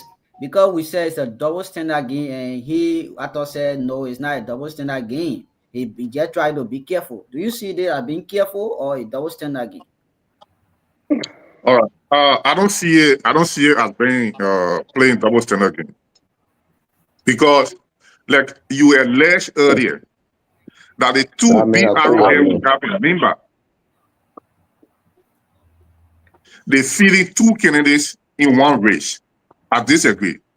You said if you have the fact to prove it that Jerry is giving money to two separate candidates, or you have the fact that Koga is spreading his men out there to two separate candidates. But for me, I believe Koga is playing a very careful politics here. Koga is a very seasoned politician. We all looking at it like Koga carry Augusta Mekwa into NDR on that ticket. But we don't come from the back to see how the background where how Augusta get to that point. That NDR primary started when everybody get there. It was not primary that how can they go for primary in Mosorado when the election is in Nimba? So if it was a primary that they go for, they both candidates should sit down or you bring them to the place where the election is. But I believe this thing was not a primary.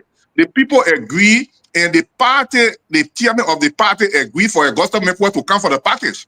And when they get there, some disgruntled people came out to say, no, so they have to handle that. Okay, let's give it this way.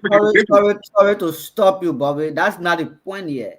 The point here is he, I'll call it, recommended Augusta Mekwa to be part of the primary. Yeah.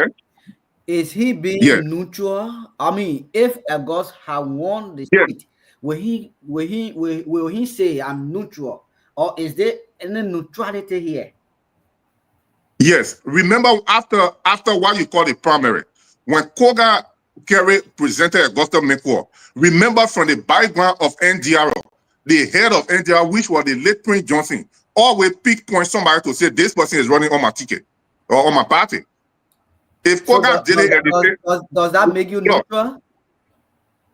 No, that's what I'm saying. If Koga do it and they said no, and Koga say okay, they went for the primary. According to the story, Koto won the primary, and Koga get her and shake Koto's hand and say, okay, I will go by the party mandate. So that means Koga is not supporting Augusta anymore. Koga say going by the party mandate. But he told Koto point blank that I will not be there. The party will support. Koga pay due to the party. So if the party is supporting Koto financially, that means Koga is supporting Koto financially. Koga is playing by the party mandate. So did you actually follow the selection of Koga on the party ticket after he joined? Did you actually follow it? Yes, I did. So were he handpicked by the party, or did they go through primary? There was no one to compete with Koga in our primary. Koga joined the party, and the people gave him the ticket. Okay. Let me respect your view there. That's your view. Thank you very much, Bobby. I know. I don't want you to take this as the inland background stuff. I want to be, clear with the issue here and discuss. I mean, you gotta be careful with my church name and my party. Why will you come to all your church is a Liberian people church. Don't worry about it. They party people, how they can come in. Don't worry about it. Party people. Don't worry. And I see that the whole conversation tonight, you're just leaving me out of, even though my network bad.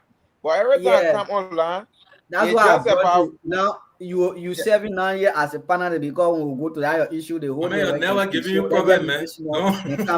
Coming to you, your point, you have your say. I'm coming to you. So I've resolved the issue. Now I'm on orange. Lone Star is actually flopping at my end.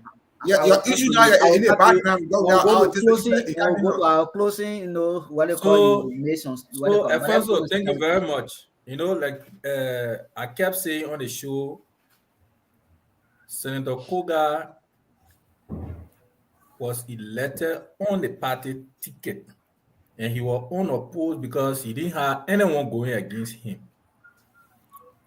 Every political party currently, as it stands, Koga, quote unquote, would say he's the leader of the party politically, and he projected a candidate. The NDR brought a candidate, and they said the NDR guys said they were carrying Koto. I mean, people on the other argument, they could say, oh, they went through primary, but there was selection done So that's a decision of the party. Going to Buyao on the argument whether Senator Koga is supporting someone on a cover. I mean, for me, in my mind, I think those are all rumors. Because this platform is meant to give information that is credible. All of those arguments, those are all rumors. But mind you, I mean, as we keep going, we follow the political conversation. We also following what is happening.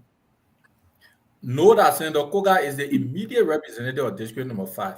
There's no way in District 5 because he was squeezed. And what he had to do now is to just sit and watch the process go on because he's a leader of the district.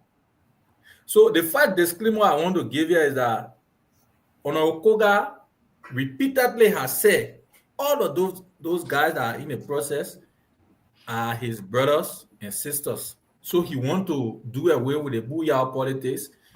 All of people who are going to those various teams, because if Honorable Koga are taking a side, mind you, most of these guys were being shifted to one political side. But you see, they are all spreading.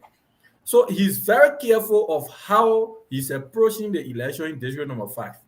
Because any attempt, who those guys are spreading you talking about? My brother, we got men from Honorable Koga side who are, like, for example, like Nathan Meni, who is to Egos, and you got other teams who are also heading to Kotor, and you got other teams to Boris. There's nowhere on Koga have instructed one side to say to his men to say go to this side. So I want to be very, very meticulous of that point. Koga, while it's true, other argument will come to say, oh, he projected a candidate. Yes, he did. But man, the institution will prevail. That's why you want to be very careful. Before people say, oh, yeah, we told your Koga the mayor coming to fight. That's why personally I have conversation and say because you don't want to be one of the person that will be looked at, as a confucianist, and he's very careful. Man, the election in District number 5, like he said on radio Voice of Bompa, that anyone who wins, you will work with them. So the election in District 5, in my mind, like I keep saying, Honorable Koga is playing a very good game that will play out for him. Man, in 2029, you also need all of them. Thank you. There are series of conversations that will come before 2029. Whether anyone win or they don't win, if a quarter win today or a Ghost win today or any of those candidates, you will work with them. So for me, in my mind, to be accurate about why is he double standard, for me, those are all rumors in this political system. We will not sit there and say rumors when we see the actuality, on ground that the person who lifted somebody hand in the party primary and the primary did not favor that person, the person coming to say he's if also get to know that there is not at this conference. But anyway, that's your view. We will hold your view. We will respect your view. So let me get to Senator Johnson endorsed two political candidates. I will come to you. Don't worry. You didn't say it when I asked you. Printers, I want you to have your say on the you from the Unity Party background, and you MDR, you have the marriage. Let get your say on Booyah politics. Even though you're not from there, you are nearby, and you are Unity Party youth. Man, let me get your side of the story. In 2 minutes, do you see Senator Koga, act as a double standard game? And if yes, why? And if no, why? And I will start it off this way. I hope you all getting me. We're getting you. Go ahead. Okay, so I will start it off this way. What is not done good at all? What is not done good is not done good at all.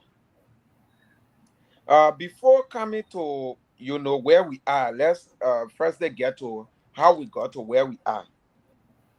From 2023, from the very inception of the Unity Party and MDR political marriage, there have been ways that we carry out our own arrangement.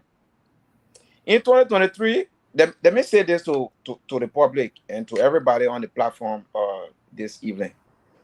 2023, Senator Yandi Twayen registered. He went through every processes to become a candidate of the Unity Party. We made that agreement. We brought his nomination photo, everything. We filed to the national headquarters. But from the time, because it was before the marriage with the MDR, when the Unity Party and MDR officially had that marriage, we had to sacrifice Senator Twine. At the time, he was just a candidate. When the listen, in fact, he filled in the gap created by our vice president. When that vacancy was created, both the late Senator Johnson and our vice president from the MDR saw it prudent enough, and the Unity Party engaged them. They gave the Unity Party that slot. And similar arrangement rolled down to Senator Koga, and we won the election throughout. But on record, let me first say this. That's why I said, you know, I think the way the arrangement started is what got us to where we are. In District 5, in District 5, we have a U-Pace contesting. I don't care how one may assess his weight in the district, but he's a partisan. And as a matter of fact, he served the party in the US and the Canada. So he has returned to Liberia. I remember he called county executive of the party once to make known his intention officially to us. So from that, what we expected. All right, I wanted you to be concerned with the issue, whether this is a double standard game or not. Even though, you know, all of us.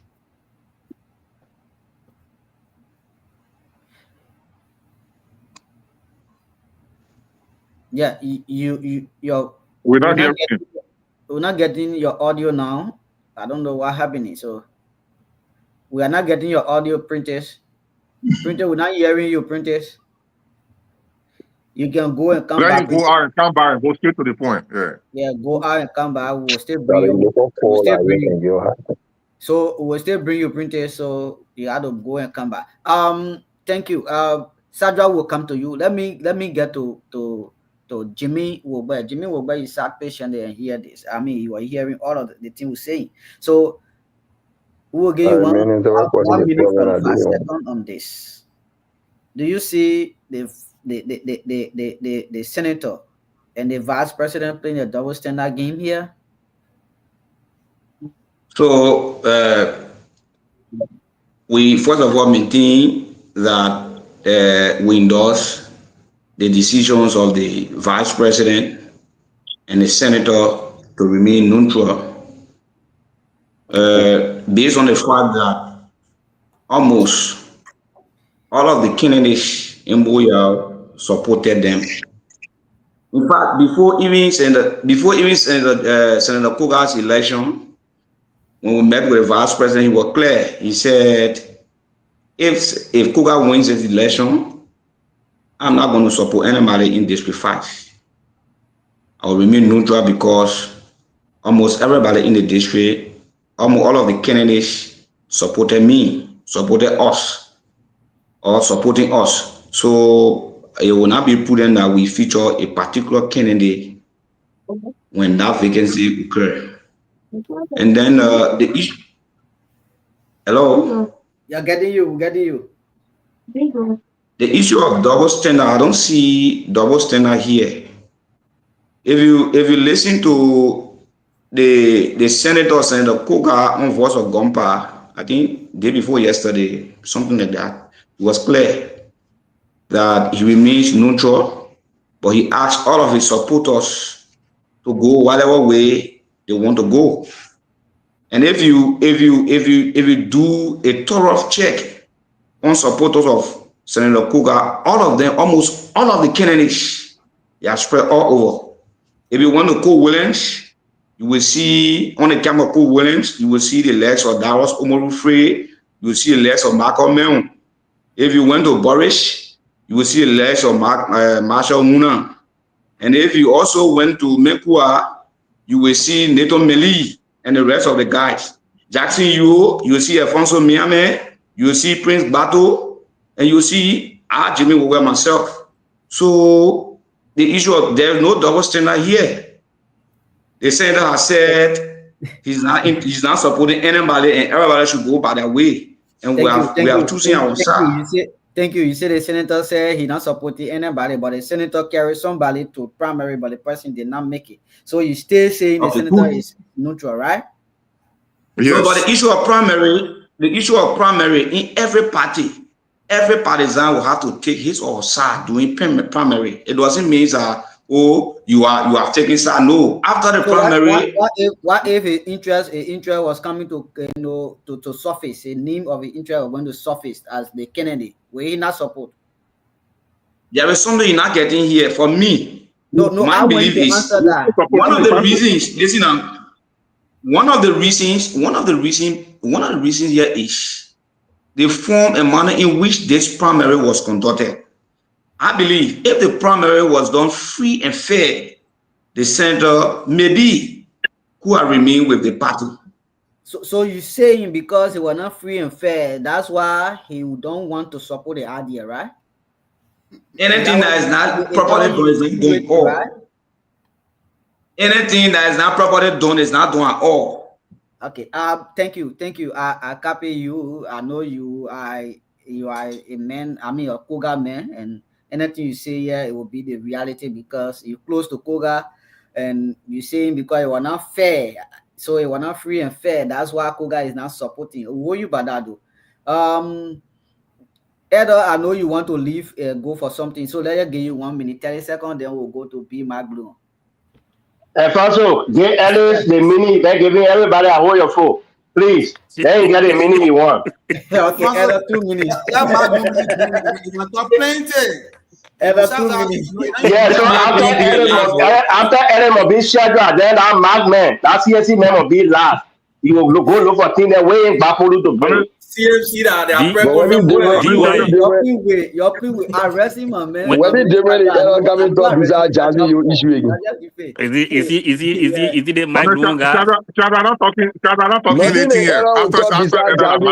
That jazzy you been in the coming to New people, let me talk.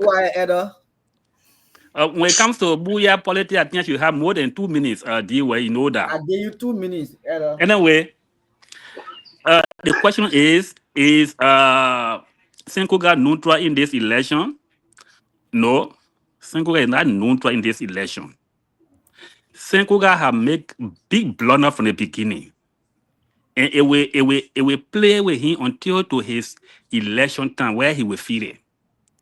As a leader, Senkoga knows that everybody, all those guys who are contesting, help him to win Booyah district. Qatar spent $1.2 million Liberian dollars, make that conversion to US dollar, to make sure that Senkoga wins. When this position begins, you get proof of it? I get proof. Oh, you're just no. Bobby, no. Bobby, please give me a time, please. I will come to that. That's 10 seconds win right there. That 10 seconds.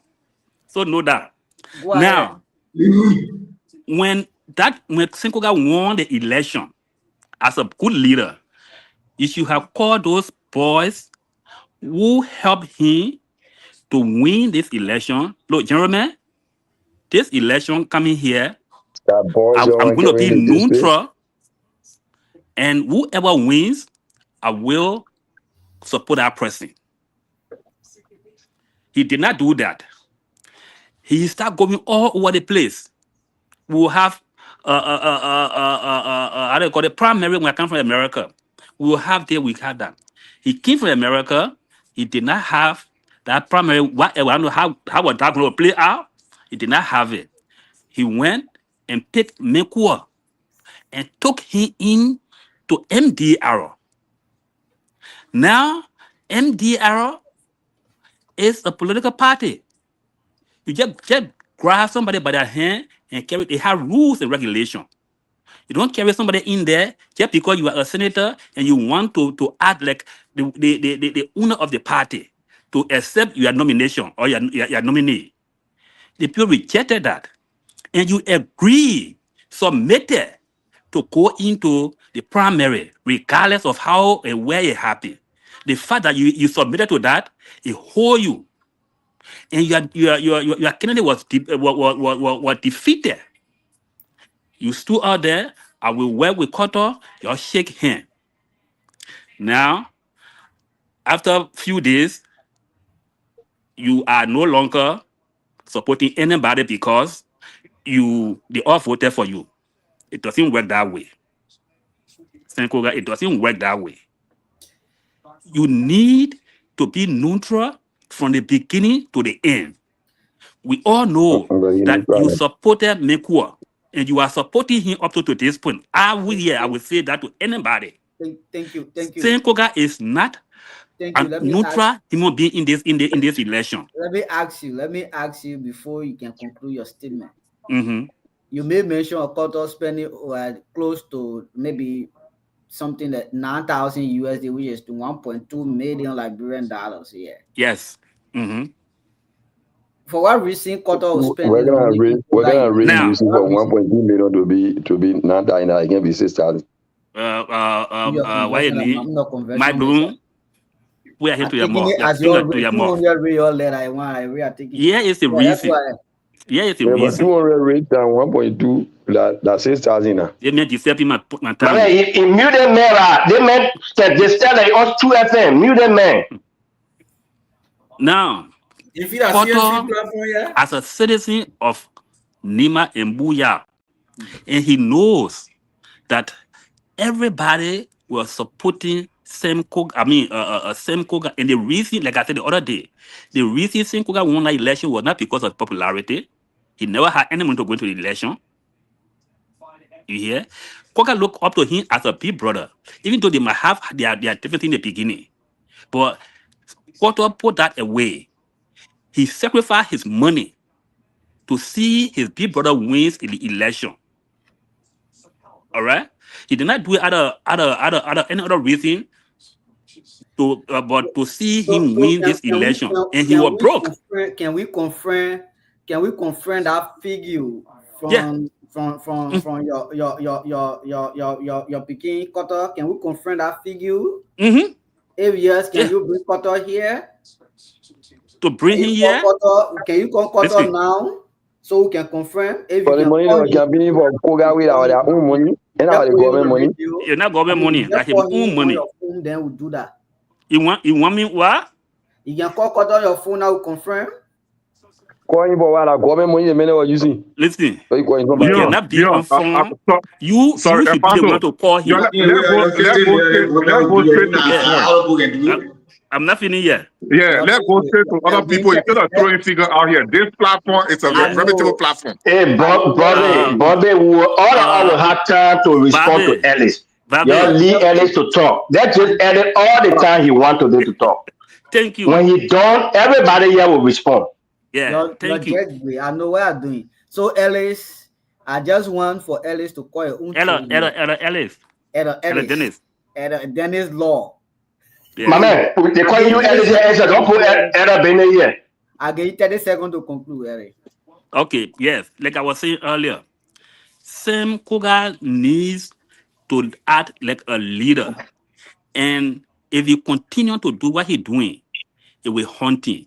There is no way in the world where a leader of the party and they have a candidate for all of them to back away instead of supporting their party candidate, they are backing away. It should not happen. And in the future, it will come to haunt the entire party if the leadership is not careful. Because Senkoga it does not mean good for that party. Thank you. And we are seeing it right now. Thank you. Senkoga does not mean good for that party. And Ellis Lord Dennis is supposed put me on record for that. On the show, make that exception. It's not a show. It's not a show. Yeah. We are not saying that our platform is not saying BK's family, not saying that the senator don't mean good for a party, but somebody on the show saying that. So okay. Let's get to you, B. Magbon. If we can go to Sadra. B. Magbon. No, Shadrach, Alfonso Shadrach before Mark. I think Mark will carry all over the place. You get a friend of history, I think no, that's Shadrach thought will come back to because they will take all the way Grand Cayman everywhere. That's Shadrach thought. Sarah, go ahead, computer man. Bring your computer. Sadra, me take you there. We will count on Mark. Then we'll make Mark now 3 minutes. So, Sadra, you got your 2 minutes to go. All right, thank you. Let me default with. You're too low, Sadra. Okay, let me default with those who say Senator Koga is neutral. And let me partly agree with Elio Dennis on the issue of Koga is not neutral. So let me say this. All of those guys who speaking, I see a contradiction or a sentiment in backing Senator Koga. I will be real here, and I'll remain on my statement from day one up to present. Like I said, Senator Koga featured 3 candidates in that race. And it did not do well for Romekwo, like I said last night. You cannot bring up the person at the end of the day, you just dumb him on the highway and let him go by business. Your presence with him is a plus because you've been at this way for 13 years. People believe in you. You get a base that nobody can easily know how they call it, take it from you. So if you bring up somebody, even if primary is just a party level.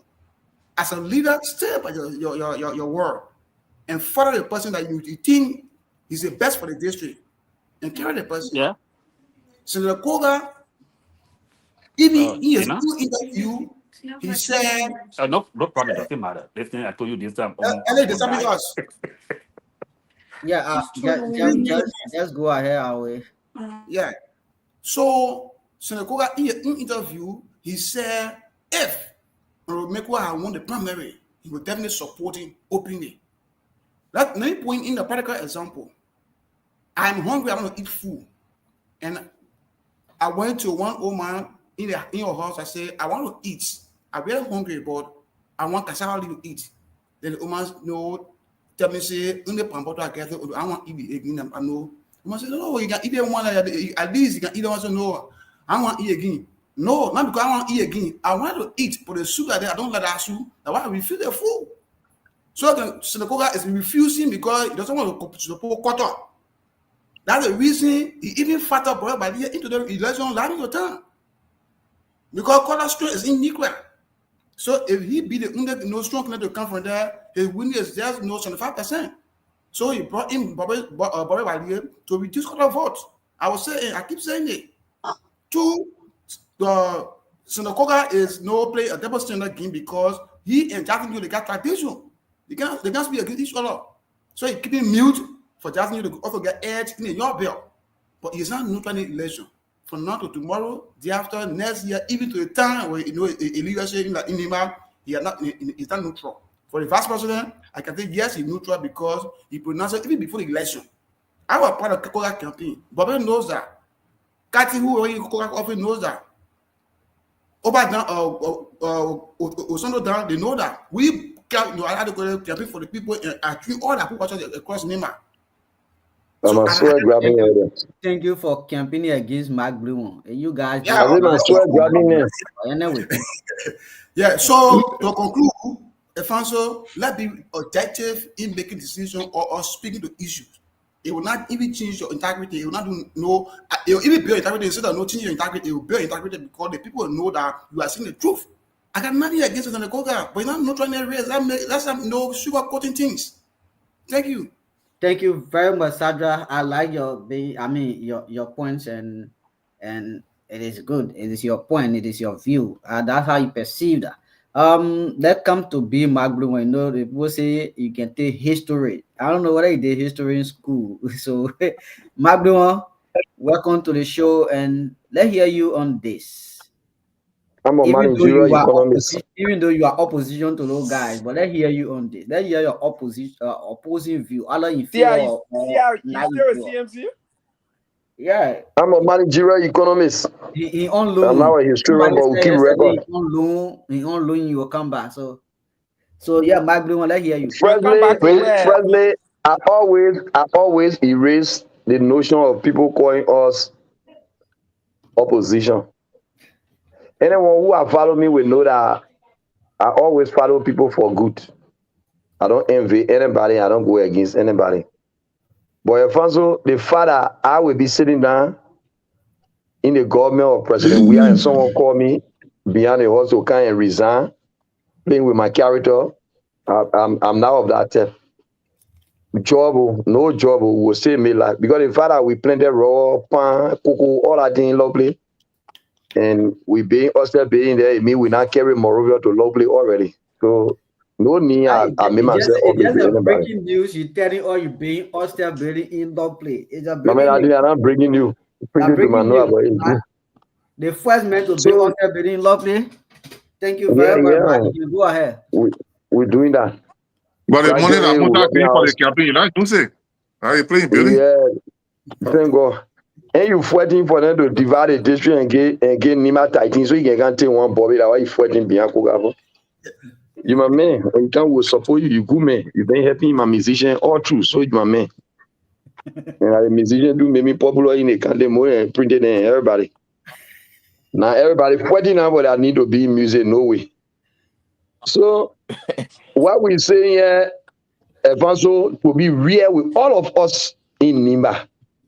The place that we had Nimba Solidarity and Party Monday was 2011. After 2011, everything that we did beyond the party, I mean, in the political sojourn up to where we are reached, they are all just, if I let printed, whether printed with MOEU, EFFL, I will go to vote. I will not vote on that. Because Senator Johnson won women in Nimba and brought him to their place, and all of the candidates that contested on the ticket with the exception of St. Jordan and other people, they were the one who lost. He brought 6 representatives and 1 senator on board. The same way people were voting for Senator Johnson, how they were voting for Thomas Rupi that time.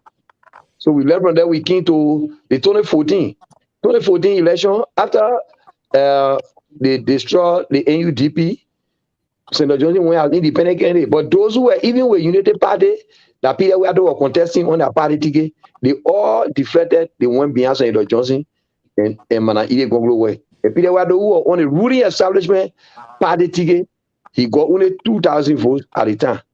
And then we came up to 2017. 2017, Senator Johnson accumulated 127,000 votes in Nimba. And all of the districts Senator Johnson tapped both United Party and CDC. But his candidates that were there, people did not vote for them. And they only brought 2 presidents, which were Onrokun coming up with 12,000 votes. And Gombu Kagwan, if you're not bio election to be reconducted, Gombu wouldn't have even won because Garrison was tapping 596 votes. So they had to go there. In 2023, you saw the vote Bwaka accumulated in Nimba, 144,000. But those who contested on the United Party ticket, there are only 4 presidents that won. I think 1 from United Party and 3 from NDR. And they got, could not even win if there were no election reconducted in the same bill of long tour. So you see some of those things we're looking at. Nyantwa also on the United Party ticket. The pretty say they were going so Mark, one second. The question we want to ask you here is the quarter the Kun and Koga game in Booyah. Other are blaming Koga. The reason the issue with Quarter and Koga, I continue to tell you people Digay and all of the panelists here. The way we can go into election, the approaches we can get to people, it can sometimes serve as a serious impediment for us in everything we want to do in our life activities. Quarter was the reason for Koga spending heavily today that Koga is not saving. And then when the people of Booyah decided to vote for Koga in the runoff election, I mean the by-election when Okun left and went to the vice presidency, Quarter was the only president who left and went and started campaigning vigorously for Nyantwa in the district there. And they come here again into this election, The guy is filing a track record of Koto against him. He knows that when Koto take the mantle of authority, the two of them will be on a razzle-dazzle in our district. And sometimes some of those things will not be concluded in a direction, but will be based on the friends of Koto Quadri. So since he brought Goss, it was a disservice, a serious disgrace to the man who everyone or women voted for in Nima. Even in our own district, our people levels and voted for Koga. So if you brought this man to prominent and you want to disgrace him, he didn't say he would take a back. This is now a double standard again. The man was clear to the public that Goss meant what he wanted. He never wanted any different person. So to force the way of NDR against him, the guys from the NDR background, we just got 9 days to the election, now the 12 days, 9 days to campaign. Up to now, one person not even going there to campaign. That's why Koto was crying. Why me? On your Facebook page and even on the radio everywhere. They will not be brave to say again on Koga. Everyone need a bet on Koga by 2029. So Koga is not playing a double standard again. But the disrespect to Koga was too much. If it was Senator Johnson who said he wanted Goss Mekwa to go, will the NDR guy turn it over to a different person? Anything that is not done properly is not done at all. Like Pretty said today, we all should buy in the idea. The only thing we can do, let them carry Koga to Koga and beg on Koga to join Koto campaign if they want the better goal of NDR to be sustained in Nima. But other than that, they're going to undermine our process. Koto will come from there with NDR. Thank you. I got a question for you again. The question is, Honorable Koga just joined the MDR. You know, coming from the party, the party he was chairman for, he just joined. Can you tell the public, if you are abreast with the information, what is the role of Honorable Koga or position of Honorable Koga in MDR now? So the person, they campaign on the basis of keeping Senator Johnson's legacy. Senator Johnson was a political leader. I know that. I want to know his. Even down to the school in Ganda is supposed to give it to Koga now. So Koga is being considered as a political leader of the party, with the Senate bearer being is that insinuation or is something done by record? That yes, indeed. So if you are looking for record to sustain a debate, it means Koto is not yet a member of NDR. Koto contested on Mandela Kupo tickets in Mandela Kupo party's ticket in 2023. He had not officially declared a rejoining of NDR. In fact, he was not even a member of NDR. He was an affiliate of the FOJ. I'm not so debating. If you're saying that looking for record to sustain, I'm not asking question to know, because everything you are saying, everything everybody is saying here is the party was disrespectful to Senator Koga. The party was disrespectful to Senator Koga. I want to know his position in the party. Although we all know he won the party ticket as a senator, that's good. But what is his role now? What is his position? Is one of the hierarchy of the party? His position, we want to know. Because his position now by fact, and what we all are seeing in the NDR, he is the lead person when it comes to the horse of legislature. He is a senator. You know, Nyantwa is from the Unity Party background, he's not from NDR. Then when it comes to the party structure, when it comes to ranking, he's a political leader because it was accepted by Councilor Kula, the minister, and to accept Goss to go on the party ticket. Based on that, they call Goss immoral to go for the party package. If they are not doing all of those things, and they said, let's wait and go for primary, Koga wouldn't have a problem. But you accepted the main request in a genuine call upon the candidate in which the man proposed to come for the package. Okay. Then the man in the town, you're respecting the man, you're playing around the Gangan ball. You're kicking into the boots, you're kicking into the boots, you're kicking into the boots. Whenever our leaders are in the wrong, some of us will sit back, we will not want to say, leaders, you are in the wrong, this and that. Parties are, the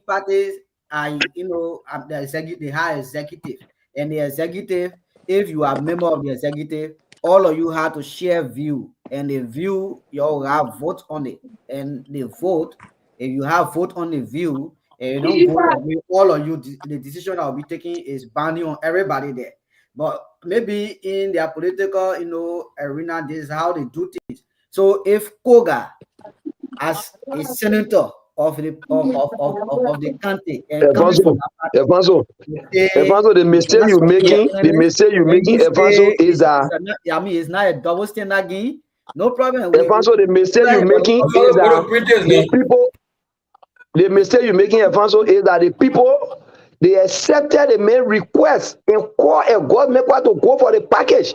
If they know that they wanted primaries before they can accept anybody to go, they were told him, don't do that. The fact that you telling someone say, oh man, can't ride to the Hoya, I get one bag of rep for you. Then you ready to take the bag of rep from him and was to go to the Omana. Then where they say, don't get that bag of rep to the Omana, my children myself eat a bag of rep, or we are not determine who will eat that bag of rep. That's it. It was a great respect to Koga. Thank you, DK. We are not spoken on this issue. No, I'm good. Go to question. Go to Doma and Ato, and anybody that want to respond to Ato, I'm good. I'm good. You are just keeping in question. Man, you expand. That go to the other United Party man. That what they say United Party people getting here plenty. Printers, you were on and you went. I want you to conclude on this. Yeah, so I beg you. And it's actually an interesting discussion, and I trust we getting somewhere. So I think my big brother Mark Blewan said a lot, and I want to agree with him. And in the public, on the public platform, I must say he must be the smartest and brightest in the CMC, and I don't see the CMC as anywhere that can nurture the style that he has. So straight to the issue. This is what I said. I beg you, man. The foundation of the building. Once you don't have a very solid foundation, that building is likely to collapse. So even like I started explaining, the intra-party coordination, the MDR and Unity Party in a marriage. When we started the show, I heard Genium, Alfonso, and everybody asking, why is the Unity Party quiet? We had a partisan in the election. I don't care how somebody assesses his weight in that process, at least the intra-party coordination should be there. Call us as an institution out of courtesy and respect, and inform us that, okay, the process belongs to the MDR. And let us be able to communicate with our partisan. Fast forward, it went the way it went, and because we want to hold Nimba together, nobody have to give dissenting opinion on the matter. The next aspect now was, and on this, consider my opinion as Prentice Doma, and not my position in the Unity Party or official position of the Unity Party Youth Congress. Granted. Yeah. So I remember the first meeting at Takpo, when Takpo called us. It was in that very district. The party leadership was there. There was one major question that I asked him. What was his relationship with the vice president and the senator-elect at the time? Because Koga has not taken position yet. He has not been inducted into the Senate. I asked the questions because in recent times, from 2023, it has become a tradition that the late Senator Johnson, now our vice president, coming from the Unity Party and MDR angle in Nimba, we all have to walk in their shadow. At the time, the vice president has not, made his position as to how he was going to be neutral. So we wanted to understand as, young people, because I also served the Youth Congress in the US and Canada and Australia. So I wanted personally to understand what was his relationship, because we didn't want to get involved as a party. And then later on, the vice president and the senator come to say, this is the way that we're going. And, certainly the Unity Party and MDR will have to work together. I asked that question because I knew we would get to this date and point in time that there should be courtesy, there should be coordination. you know, as party stakeholders, everybody should work together. Assuming the MDR national executive has some interest in another candidate, the best thing you can do, or I would have expected them to do, because I strongly believe we at this point, because the minor things that they consider so common were not exhausted. Call Senator Koga, sit and talk with him. I heard Alfonso asking what is Senator Koga's position in the party.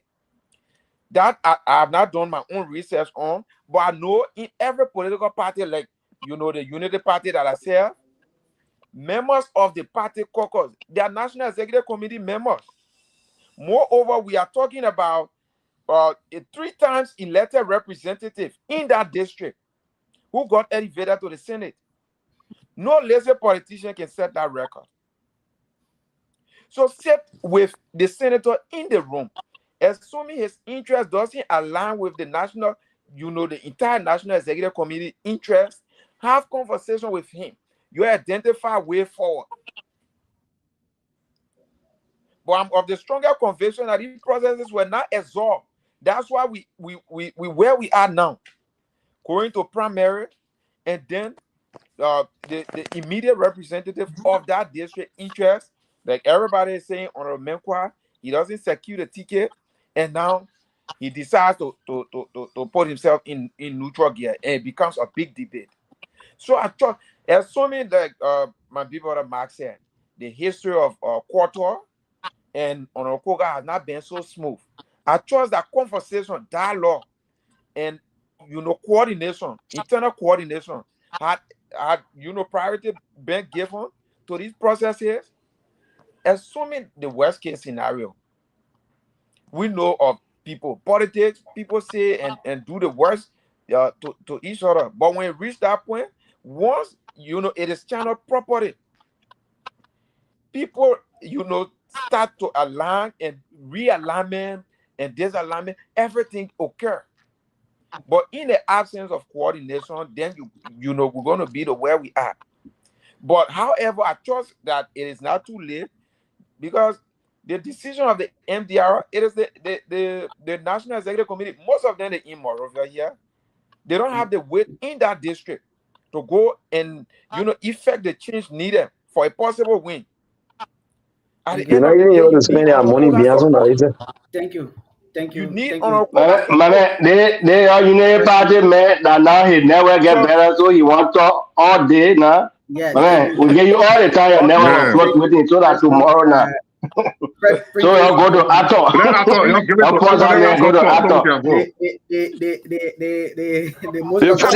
supposed to understand that the man is making a genuine point. You gotta get the man a chance. Let the man conclude so we can hear what the man is saying. The man will be here moving forward. We brought him. The man will be here moving forward. They see where they can here. The man never been giving heart out to the announcer. He came to say, "We tell you, if you want to be talking plenty, go to True FM." Thank you very much, Princess. I appreciate your analogy. It's a good thing. Thank you. I respect your view as a person, not the Unity Party staff on the show. Thank you very much for that. Welcome to the show, Chris Lee. I don't know my better song. What kind of song is that? Welcome to the show. I thought we'll let me hear from you in 2 minutes. Then we can go to me Wobetu and see how it is. Yeah. The platform will be producing. The platform will be producing two legislators. Chris Lee for District 6, Mike Moore for the Senate. Mapping your change. So thank you. Yeah. So thank you. I think among the topics that we have discussed tonight, the topic is very genuine and cardinal to our country. And there are a few mistakes in my opinion we're making here. What happened to the MDR primary? Whether Koga asked, he did not convince the MDR guy. Whether people Menkwa was told to come to Monrovia to receive a package to go MDR ticket without primary, you and I were not there. The primary game was then played. After the primary, the guy came on the national stage, which is to be now a candidate certified by National Election Commission. Now, here is the issue here. The issue here is, that is the reason why I said to you, I'm very careful with the kind of choice of words I use here. If you ask me a hardcore question as to whether Omokoga, the senator, is playing a double standard game or not, I say in my opinion, the honorable senator is not playing a double standard game, but he's a bit careful. And here is what backed my argument that he's a bit careful. I'm being rhetorical with my question. Do Senator Koga have the capacity to support any candidate in Buyao, and that candidate can be a winning candidate? Yes, 100% yes. Have he proven it per record? Yes. For the fact, like the printer said, for the fact, no lazy politician will win a district in Liberia 3 times consecutively. No lazy candidate will do that. And not just a district or not just a county in Liberia, but county like Nima, from Okoga to have won Buyao district in Nima 3 times. It means Okoga got a strong root that have grown a very big head of tree in district number 5. It means very strong there. So while Okoga is carefully doing that, I keep saying that he's careful, is that Okoga is looking at the political feature of the district. Mind you, the MDR in question, where do we have MDR stronghold in Liberia? It's Nima. One of the districts in Nima that MDR is very strong in is District 5. Those are arguments, those are analysis that have informed Okoga's decision as to being careful, like I'm saying. Now, so he's a bit careful to see, not to go into the district, because anything for him to clearly draw a line and say this is the person I support, that election, it means that he might take the bull by the horn. Let me give you an example. You said 2 minutes, but let me give you an example that's important. If you win the election between Omokoga and Nyantwaye, the vice president took a stand. When the vice president took a stand and made a pronouncement that he will fully and wholly support the Unity Party candidate who was Nyantwaye, that means there was a divide. So the vice president was on the moral and political ground to make sure Nyantwaye win as the second powerful person in the country. Anything shorter than that, it will be a downfall of the political career. Nyantwaye won. When it came between Ile Congo Ray and Koga, the Koga who was beaten by Nyang, when it came between Ile Congo and Koga, the vice president took a stand that this is my candidate. He gave the reasons, but he said this is my candidate. This is Koga. And you saw Nima. Nima was clearly green because the vice president made a pronouncement and the vice president campaign vehemently in every sector. That have men, when you allow men to take their position, men who got authority and power, when they take a position, do Omokoga have the capacity to make that pronouncement in Buyao to make the election valid, where a person in the district will be seen as politically chaotic in favor of the person? I mean, against those that will lose, and in favor of the person who will support our win. Yes, he had the ability, but he's saying, hey, this district is my district. I just contested 3 times, I won. The district heavily supported me and became senator. I'm not cutting you off. I'm not cutting you off. You say Koga had the authority to make somebody win. He has not been tested. He has not been tested. Why can't he test it? Let's see it. Why is he staying here? Why is he staying here? Wait, cannot test that. Can I ask you one question, Efanso? Kun had done it. Kun and Senator Johnson, they have done it. And Kun was victorious, right? Now Senator Koga. Now he's not a representative, he's a senator. This is a first test. A first test that you're supposed to at least for the people to say, oh yeah, the district keep on have control over that district.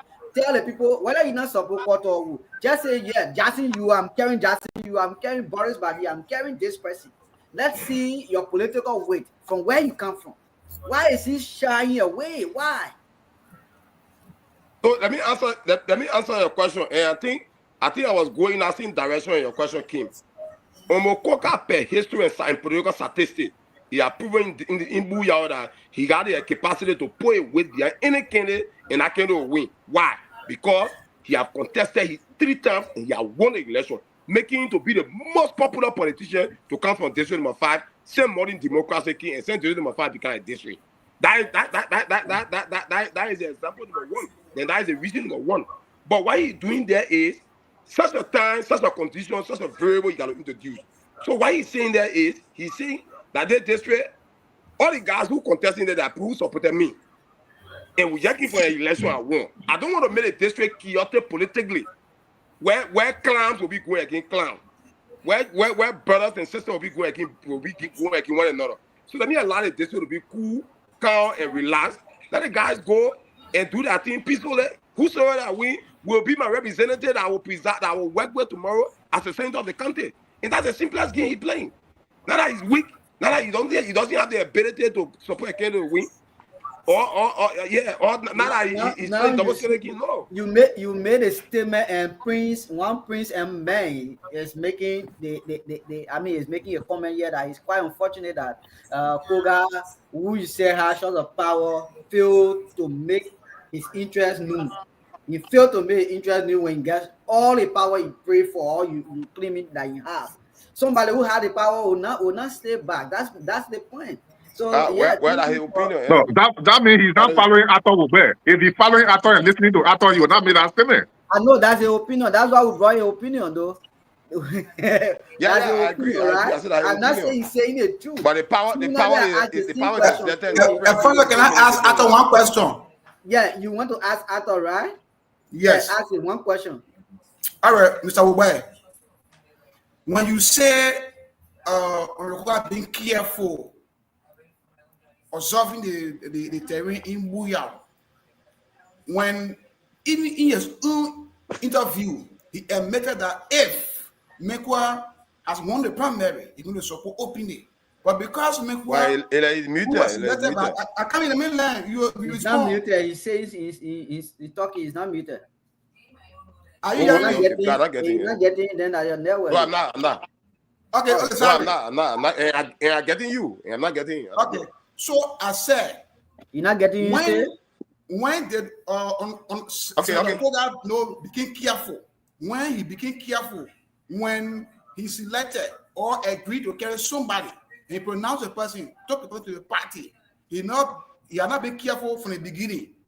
Even in your own statement. So he said he agreed. Let me relay your question to him because he's not getting you too clear. Yeah, let me finish. If we can relay, let me finish. Let me finish. In the interview, I think I managed to get him. Okay. Yeah.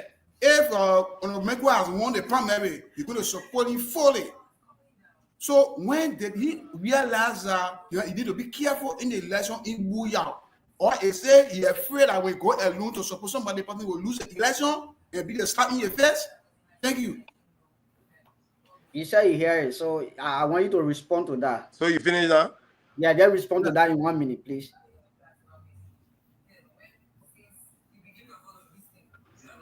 Arthur, are you there? It's never expired. Why are you not hearing me? After having delayed, I'm going to respond to your question when I get time. Okay, I'll come to you. Don't worry. Arthur, are you there? Yeah, no problem. Go ahead. I think the level for zero is getting out of hard time. Okay. Arthur, you know, sometimes when Arthur. All right. If Arthur is not there, we say Chris. Then go off and come back. Arthur, log out and come back. Let go and come back. You need to answer the question. Go ahead, Arthur. Yeah. They think that DK is all built tower on zero for the mayor. DK, you know. They come to you, Bobby. We'll put you in the barrel. So we'll give you 1 minute. No. I wanted to respond or to answer your question that you asked earlier, if I get the time.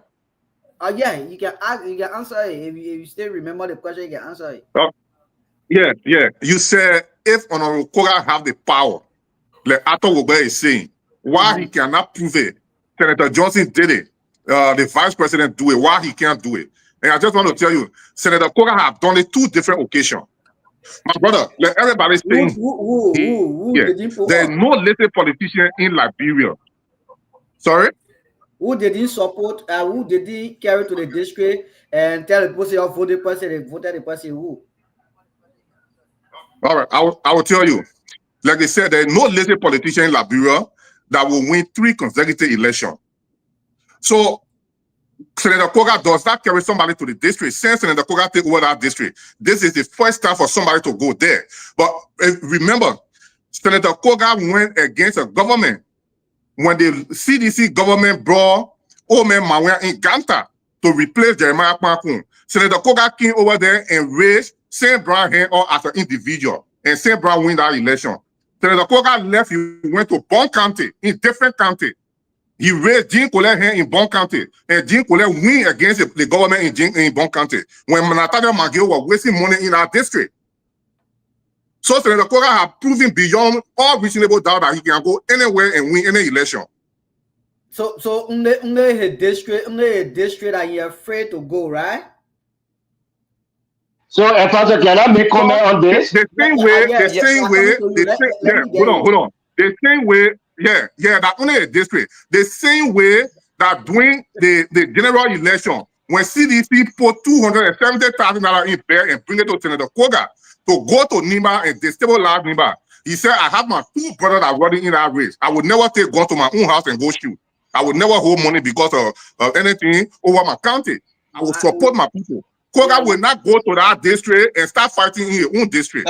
Remember, Koga is allegation, not proving. It's not allegation. It's not allegation. So, Pastor, you that move. That move on. One of the things on the topic that most of the people, including the Union Party people and all the people have been escaping. They've been escaping the vice president.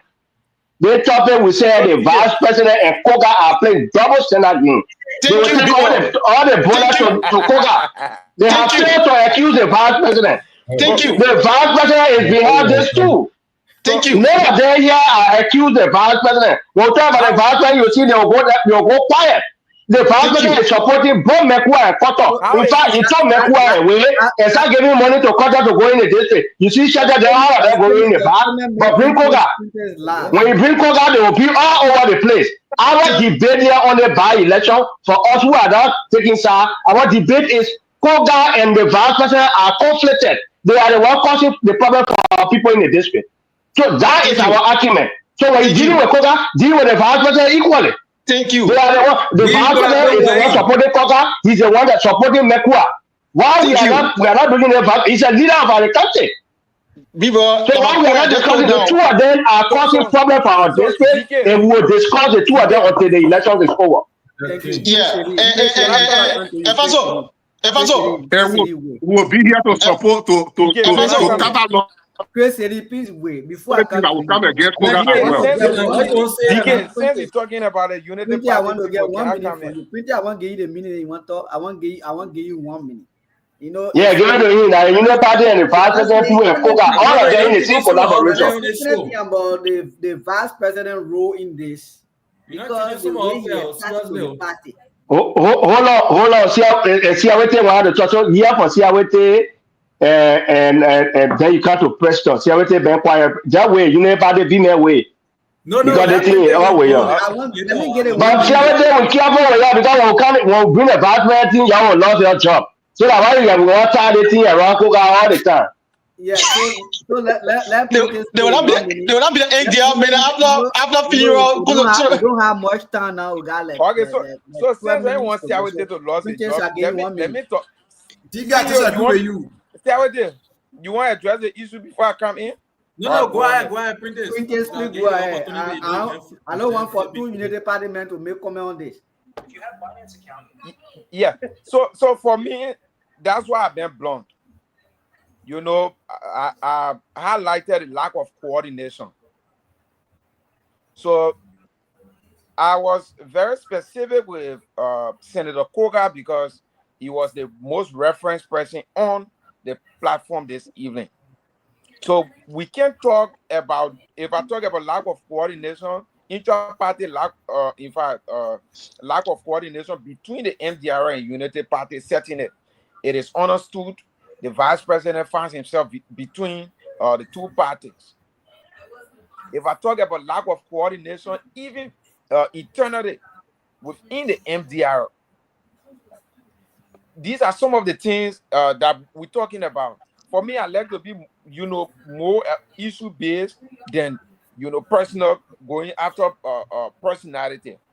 So for two senatorial elections, the vice president has made his position, and that position was backed by the 2 political institutions.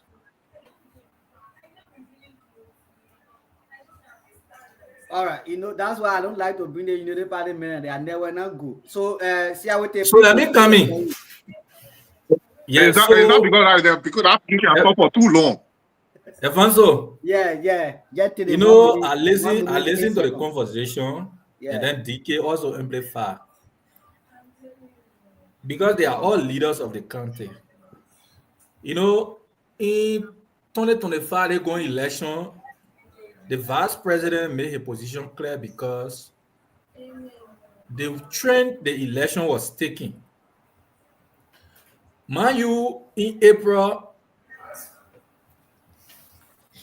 in fact, before Senator Johnson passed, he made a revelation to the vice president that the day I die, in our simple Liberia English, there will be people who will celebrate me. There will be a lot of things going on. Cherry, you are now the head of the country. Mind you, when Senator Johnson died, you listen to the vice president's speech.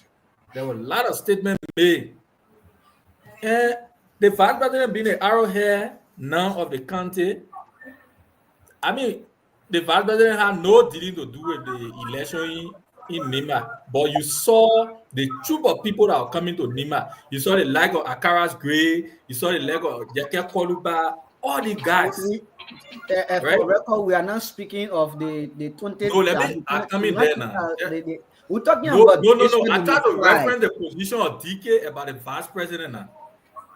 So I want to relate it to this. Because I don't want you to be that a historian, Mark Bloom. Anyway, go ahead. No. You're not listening to my point. That's all. You're taking my time. So what I'm saying is that the vice president, the reason he got engaged into the by-election was because of the formation of the opposition. You saw that CDC alone put out 3 candidates, Mark Briona or one, Ide and Garrison. So it also pushed the vice president as leader of the country to come in. If all of these guys are not come into the manner and form, they engage the election, the vice president who are engaged that election. This election from the beginning, the vice president made a position very clear that he was not going into the District 5 election because everyone in that election, they are all connected to him. Mind you, with no room, the issue of buyback and what have you. In 2023, Koto went against Honorable Koga as one of the formidable forces from the angle of the vice president that should not be accused. At the time, he was senator. Even when he was represented, they always had a raft because he felt that position that Honorable Kun was in with the late senator, Koga should have been in that position.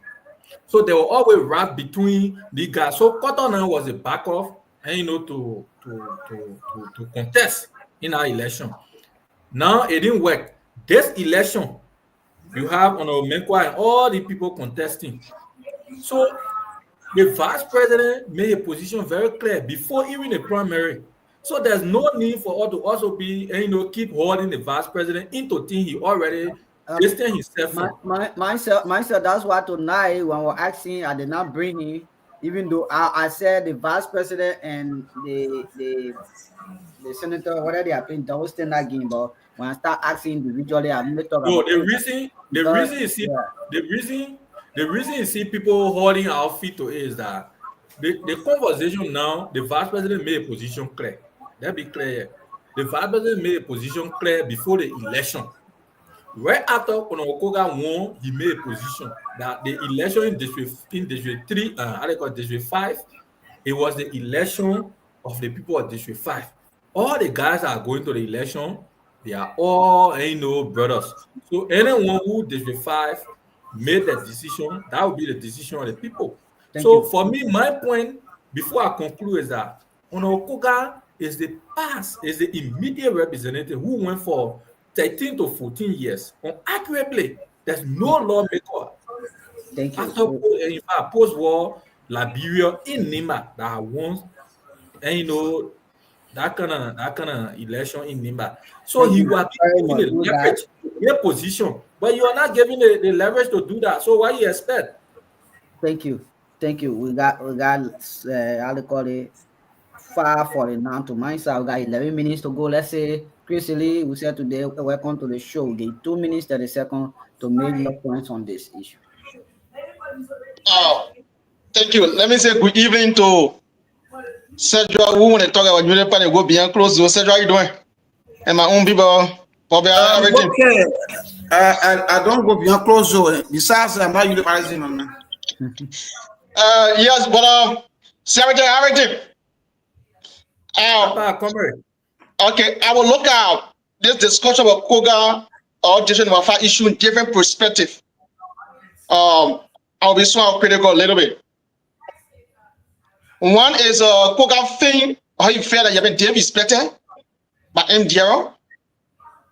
From that perspective, I will dive into it. And the next one is MDR thing that they don't make Koga more powerful in Nimba. Two things. I'm looking at two different views. The first one is Koga thing that you have been disrespected by MDR in the sense that according to the information or the media, when we are on our way from Grand Gide, they stopped to cancel Koga farm in District Number 7 and have another meeting or District Number 9 around it. And he suggested somebody that, oh, I want SYZ to go the party ticket. That means he had clear control on District Number 5 that can make that person to win. That was the clear thought. So he was suggesting NGL that, okay, you put a man in the party ticket, you leave it with me, I'm going to do all the 14 District Number 5 to make the man win. From another perspective. The next thing is MDR thinking that they will make Seneca more powerful. Because now you allow the men to put Kenny up and run coming for that Kenny to the 5. If that person wins, he'll be a political sale, political, political institution. So those guys with MDR, they are critical in the sense that if we allow Seneca to take the direction of putting Kenny up and support Kenny wins, that means this person will be in direct communication with Seneca from the NGL perspective. The next thing is they're thinking that Koga is not a real 100% NGL partisan. 100%. He's not a 100% NGL partisan. So they're critical in the sense that the history of Seneca is a fight. It's a factor. It's not just bad. There's no lawmaker in Nima. The current lawmaker we have in Nima. Nobody want to fight with Seneca. He's a factor. So those guys for NDR, they are skeptical that they don't make Koga more powerful in Nima to be compared to the VP. So in that case, what duty is that's that line his Kennedy bringing. That part of put somebody up. That could be another school of thought. That could be another school of thought. And the next thing is okay, I make David speak about the party. I cannot go in that district to run campaign by somebody who want to know what my opponent, who wants to say a lot of things about me, who win against me in the district. I can't go run campaign for individual. So in that case, let me be neutral. But neutrality you play is not 100% neutrality. Because his girlfriend, same brand, have endorsed somebody. Who knows? Who knows for all that he buying two same brand to support that person? You don't know. So it involves a lot of things that some of us will pay that go on. For real school of thought, I'm looking at the Koga thing that you have a debut by the party. It's clear. Thank you. Because if I could be MDR, the executive committee of MDR, right? What I could do is all the VP, the vice president, or General Kun, right? So okay, this district, somebody who served there for 14 years, for 13 years. Let us take the campaign in that district to that man.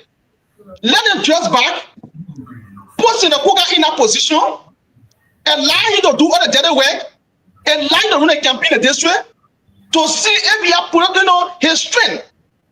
But those guys don't do it. There's no doubt on Seneca. The entire party, the Senate committee, there's no doubt on Seneca. So in that case, it became a difficult issue. That I said last on the show. If they're not careful, the NGOs do the party, they're not careful in that district. They they're not careful. If they can go in the in-house now and set all the things to allow Koga so they could come out, they will find it difficult in that district. And when that district, when it goes out there, not that way, it will become another political disgrace for the Nima. That's why I'm looking at what's game. Why will you say so when it's been a while, and let me say again, it's a good show. MDR are now won the district since the establishment. Why will you say it's a political dispute to them? No, I don't think it will be a political dispute. But if I so, they're just fighting to get it. They are not getting it. If I so, you know, on a scene show, right? You know, a scene show a week ago or 5 days ago, right? But Matata Kia, Kevin Kia, made all the records that Sinakuga going to endorse the person, right? Where's Sinakuga today?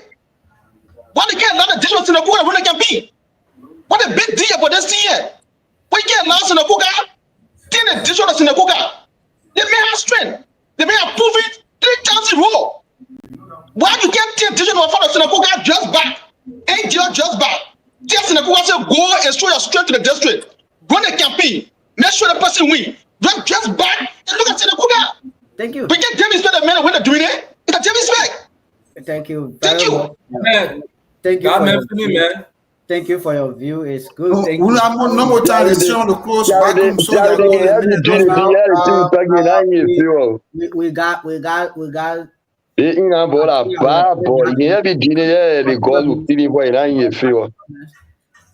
we'll get 3 minutes to each person to do their parting comment and closing everything in 3 minutes. So thank you very much for the show. It was a fruitful show. Prentice will bring you here next time to discuss your issues, your youth issue, your protests and other stuff, because today the network was not good. But the next time you come in, you got to be maybe in Nima. Maybe the people are jealous. Why you in Monrovia? You want to talk about Nima? You need to connect Sadra. You also try you connect Sadra. You see, we talk instead of accuracy. You try to connect Sadra. Sadra will tell you about who they were in the country. Sadra knows. Even though he can still know something about the network. So let's start with you, Bobby Wati. We want to give you later on Jimmy Robert. So Bobby, you can give your 3 minutes parting comment, everything, closing everything. Yeah, gentlemen, it was a good show. So we come here every day. We give our opinion. What we're saying here is not a factual or something that is documented that we know is show. It's our opinion. Whatever we say on this show is not what is show. It's not a scripting. So I will start with the first topic, which was the petroleum. Our team and statement, I'm very happy. Every Liberian should be proud of the government by taking this decision to make our country, affordable place for motor vehicle and motorcyclists to attain. And secondly, to my little brother, probably when he come back next time so we can talk about his protest very well, then we'll have 1 or 2 things to say about it. I'll leave that one right there. So my district election, I'll always say this. The NDRS means well for this election and for their party. They should go back in their closet and rethink and come back out very well, and they will get a better result. My brother, election is a politics. There is no small politics. Every party wants to win. And if you want to win, you do anything to win elections. Senator Koga winning election, there is a lot of factor plays in it. Even the president of the country, the interest was in Senator Koga, the interest was in Nimba, because you want a focused senator to come in and defend your party. So there was a strict mandate given to the vice president. I want the election in Nimba, go there. And the vice president can implement that order. So I believe the NDR plus the vice president is going to get that order to Senator Koga. You just get on our NDR ticket, you buy phone, and we know what you can do. That district is your district. You have done everything in Liberia. You have won 3 consecutive elections there. We will give you this district. go and deliver this district for NDRO and bring it back home. I think with that notion, NDRO are going to come through very well. Look, when we start talking about Koto fight Koga, Koto have been one of the strong opponent or fighter against Koga, so that one of the reasons Koga is now supporting Koto on that. I disagree. The only thing I can agree on is there have been no proper in-depth discussion inside there. If there were proper inside discussion and respect, I believe Senator Koga going to join NDRO and go and vigorously campaign for Koto if Koto is going on that party for Koto to win that election. Nobody has fight Jeremiah Kun in Nimakande more than Senator Koga. But during Senator Koga election, you see Jeremiah Kun at the forefront because there was in-depth discussion. There was talks, and we brought people from the higher and the king. They sit the two people down. They say, "This is it. Nimba is one Nimba. This is our country. Let's do it." And the vice president came and fight everyone down to his own blood friends, and he delivered that country for Senator Koga. So I believe if NDRO means well, they should go back in their closet, come back, go to Senator Koga and say, Senator Koga, that's your district. Is there where you live, there where you reside, there where you've been controlling for 14 years. Please deliver this district for us. And I believe the Kennedy will win. But if it lead the way it did as we stand, I believe NDRO will find it very difficult to win that district. At this stage, very much for Thank you very much for your opinion. Thank you for how you see it. And it's not how the station see it. Occupy the 3 fees are coming to Niva. You want to occupy one. Hey, yeah, that's good news. Let's go to Jimmy Zewube. Okay, let's hear you. Jimmy Zewube, 3 minutes. Wait, Evanso. Jimmy who told my own new yesterday. Jimmy, they go election. Who never post a mail waiting for a post making a video for to make comment on it. Jimmy Zewube, please go ahead. So, to our first point of discussion, we want to say kudos to MD Tue, the rescue mission for this, innovative initiative. We pray that this project be sustained. Promotion plan. To Comrade Prince Doma, Comrade, I endorse your protest, and we are carefully monitoring the situation at the Liberian legislature. Whatever outcome it may be, if you are organizing another protest, you can reach out to us and we'll be available. The time was to It's more 2,000. Yeah, you're ready. It doesn't matter. It doesn't matter. I got a whole man talking idea. The booty is where did he get? The booty is the booty is the comrade was not induced. The 2,000 was given, but the plan was executed. It was used for the purpose. Sure. So the issue of District 5, for me, I respect and endorse the decisions of Senator Koga and the Vice President. In fact, the Vice President had made it clear before, even this day, that he's not going to support anybody. For me, I don't go for what is in the dark. What is most important, everybody is crying here today, is for the fact that the Vice President and Koga are not on the front line themselves to give the marching order. And so, in as much as they have said they won't support anybody in the process, I endorse it. What is unfolding today in the MDRO should be held liable, because, like Comrade Prince Doma said, anything that is not properly done is not done at all. In the first place, what was MDRO depending on when it resisted Koga's decision during the primary period? That the whole thing. If you know that you wanted Koga to go and campaign for you, I think Koga should be given the opportunity to determine who to go on a party's ticket. As a matter of fact, MDR had not gone to primary throughout their sense establishment. Every time I've been consensus bidding on the most powerful person in the party. You know, Alfonso asked today, he said, who is Senator Koga in the party? But who is Senator Koga in the party that he has decided to be neutral and everybody is trying to run the place? If you don't know who is Senator Johnson, Senator Koga in the party, why is it that he has abstained from the process and everybody trying to run the place? You don't need to be a rocket scientist for Vice President Kun. For me, I know for a fact that to be a vice senator on the Unity Party ticket, you must have joined the party. So the vice president is a member of the Unity Party from my perspective. Now, when it comes to the MDR, the face of MDR right now is Senator Koga. It's clear. Everybody know. So if Senator Koga brings a proposal, and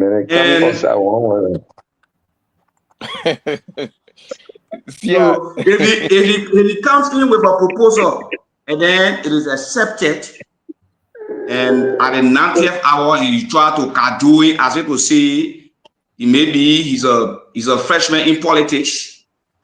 This is what happened. That's the result we are getting today. So MDR did not do too well when it comes to proper negotiation, proper selection of the candidate on the party ticket. Senator Koga was disrespected.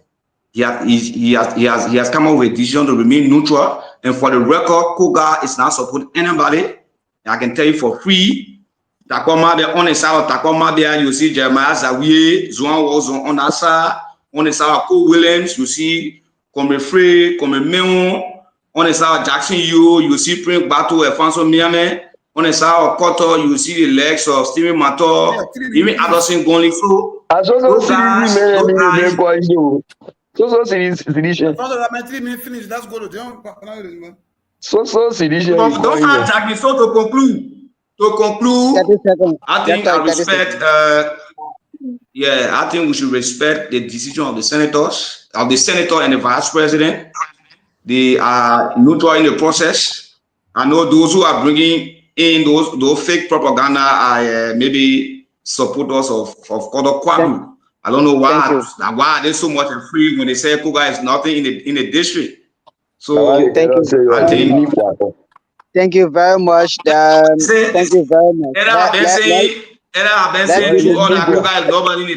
know why is he crying today.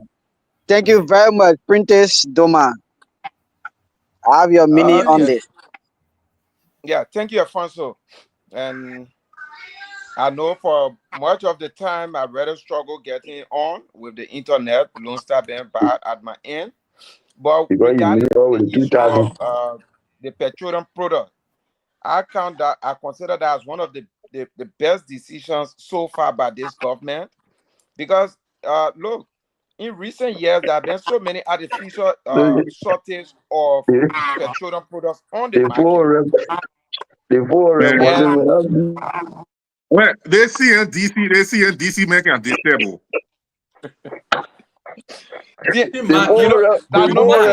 People always like distracting me.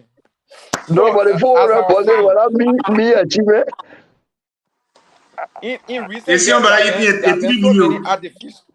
there have been artificial scarcity of petroleum products on the Liberian market. And at the end of the day, it has trickled down effect on the common people. Because you will see inflation in transportation fares across the country. So somebody that used to ride a $50 motorbike, now motorcyclists will start to tell them 70 or 100 for the distance. So now that petroleum being one of the political commodities in our country, for me, I only hope that this goes well and the government considers this as a part of phase with the expectation that they can, consider expanding to other political commodities, including our rice. Because most of the time, importers have mostly exploited, us, because they bring in the products and they want to dictate to the government and the people how much they should sell it. So it's a very brilliant decision. I know coupled with, the economic impact is also going to create jobs. like somebody said, substations in Nimba, and good enough. There's a substation right in our own county, so it's going to provide job opportunity for young For the people rescue and guy. other citizens there as well, Grand Bassa. And not just Same that, for the they're going rescue to guy. help, with transportation issues. And the AML campaign, it remains on course and good enough. The Liberian Senate is having serious conversation around that. Quite recently,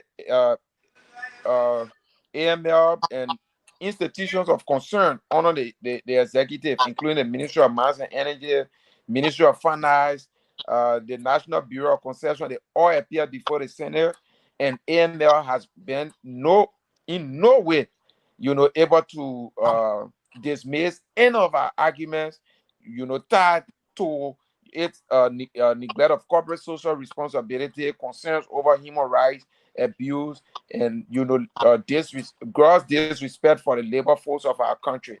And finally, to the District 5 issue, for me, I've been clear what we're seeing on the surface. I think it is just as a lack of coordination, and my own concern would be that the MDRO can reconsolidate, because the MDRO is a sister party to the Unity Party and the Rescue Alliance by extension. So in every process, most especially now in Nimba, we don't take it lightly, because they are all part of faces as we gear up for future election, which, Nimba, who knows, Nimba is likely to have, other interests now that we hold the second biggest position in the country. So we don't gamble. That's why the last time my big brother Mike went to CMC, even though we cool, at some point in time, he and his team will meet me on the highway, we stop. And I told him, I said, big brother, you're too good, but we beat you. And, true to our word, we beat them. Not that we hate him, I love him, and, good enough. Like I said, CMC got nothing to offer him. And, all of us, we can unite. They'll go to District 5. It is not CNC video, they'll go to District 5. Thank you very much, Printers. Thank you for your comment. Thank you for appearing on the show today. You're most welcome. Every time you come here, we accept your points. And thank you for the show. Another thing, DK actually told me I'm going to be part of the panelists, but again, we can discuss that after the show. We'll discuss that. We want to be very skeptical on who will make panelists here, because we politicians are panelists, they're Magblion. All our politicians will be afraid to come. So we'll discuss that behind the So yeah, let's after we please give your party comment. I'm the only man from opposition background on the platform as panelist. The rest of you are all Rescue Alliance. Please. Okay, so thank you. So let me start with the protest led by Printers. And I think the protest is in the right direction. And I think I've listened to them, I read through the pages of their argument. And I think they got a good argument. What makes it more better is that for Printers to come from the ruling party as the Secretary General of the Youth Congress in the country, and to lead a protest where the president, who is the Senate bearer, and the vice president, who is the vice Senate bearer, were present, and he led the protest. I think he did well. It means our democracy is at its own peak, a very high peak. And I think the government is doing well in that, because God do this, to see a ruling party member not protesting for a job in the presence of the Senate bearer and the vice Senate bearer, but they protesting for a concession in their locale to be better. And I think it means our democracy is getting better. So I applaud Printers for that. Because I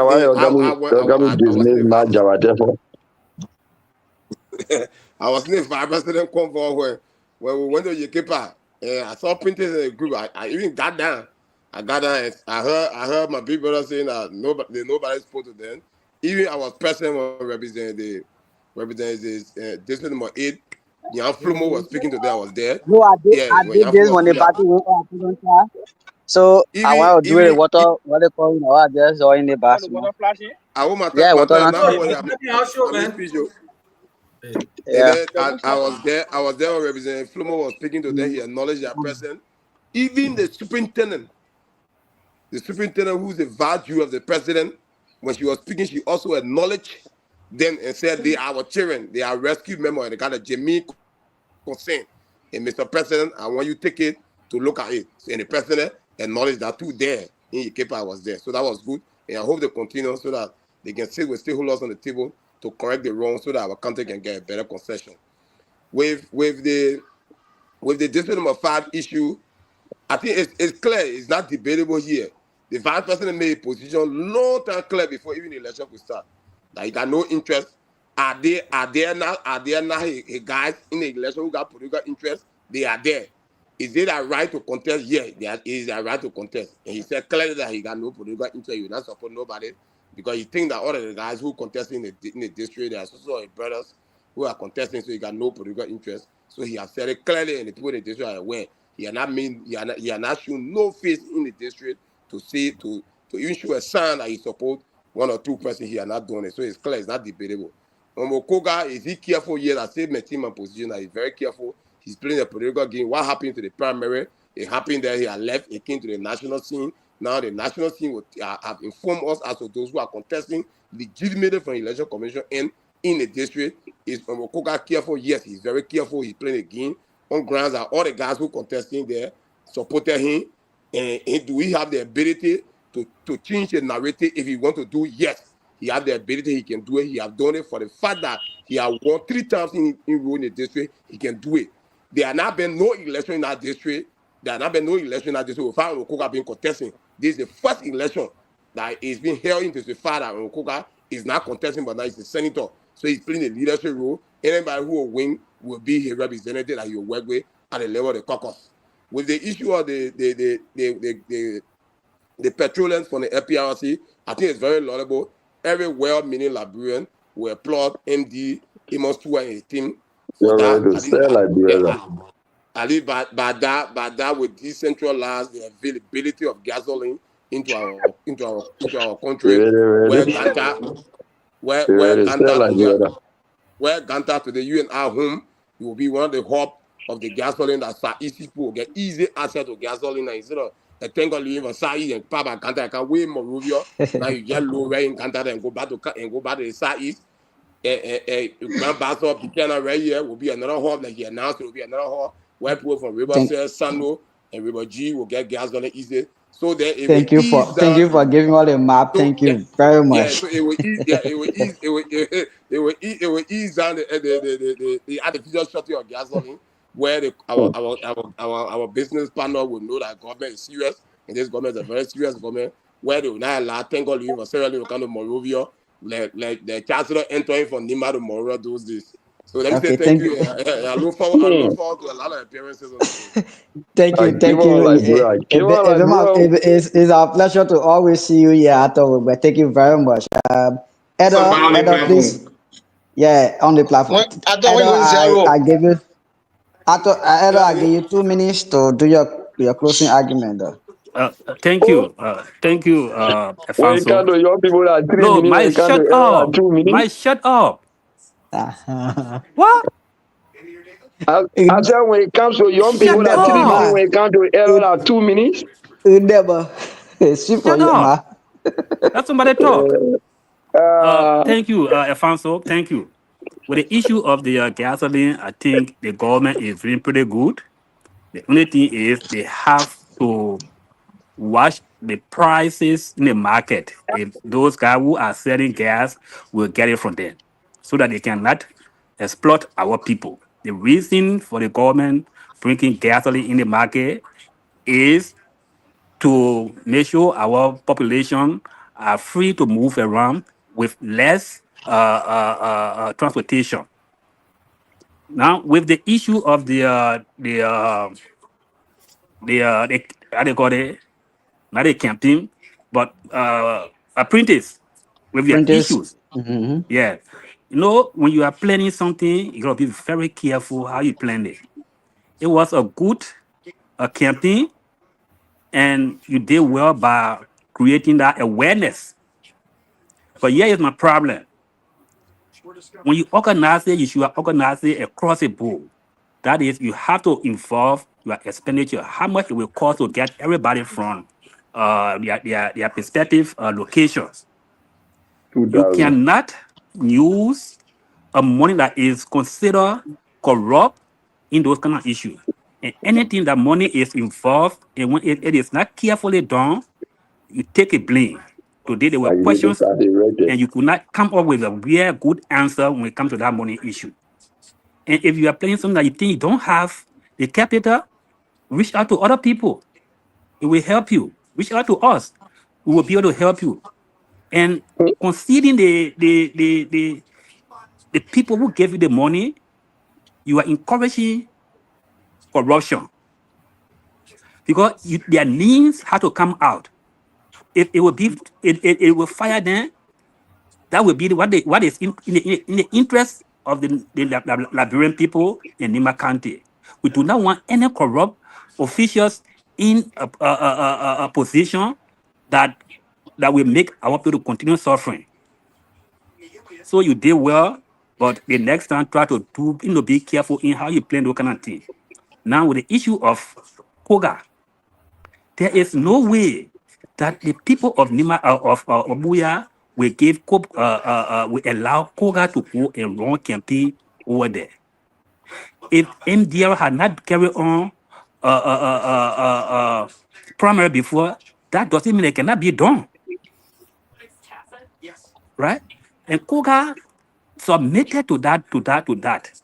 And he lost that campaign over there. He needs to take a step back and think about where he went wrong after this whole election, to put back that party together and see how far they will go. If he doesn't do that, that means I see that Koga will destroy that party and he will end it up. I will say again, he will end it up organizing his own party. I can say that for free. Koga needs to be very careful. Koga destroyed our district for 13 good years. What did he do there? There is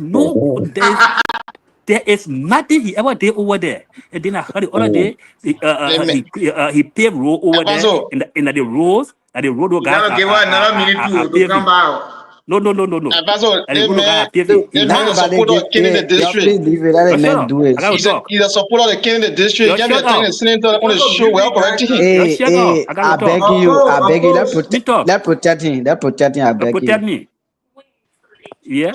When we have to come back,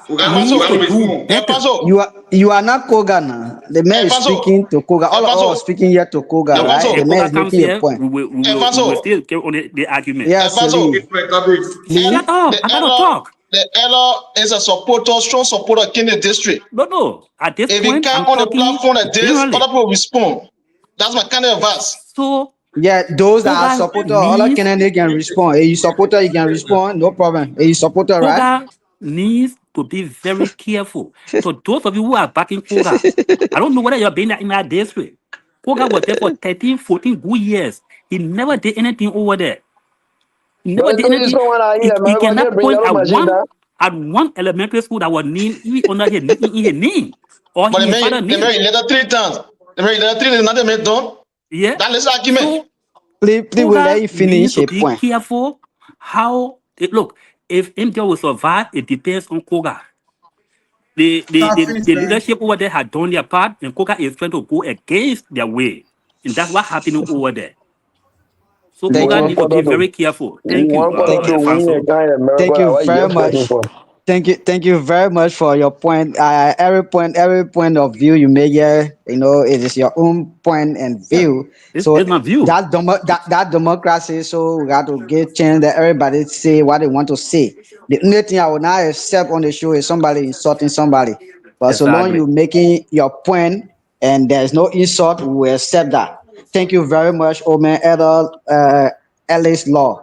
Now let's get to you, B. Mark Blumen, before I can go to Siawete. In 3 minutes, please do your closing. Thank you. We also want to say thank you to all of the panelists and those who also served today as a guest.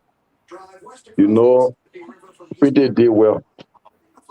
previously it was said it's good to even dance with the devil to achieve your goal.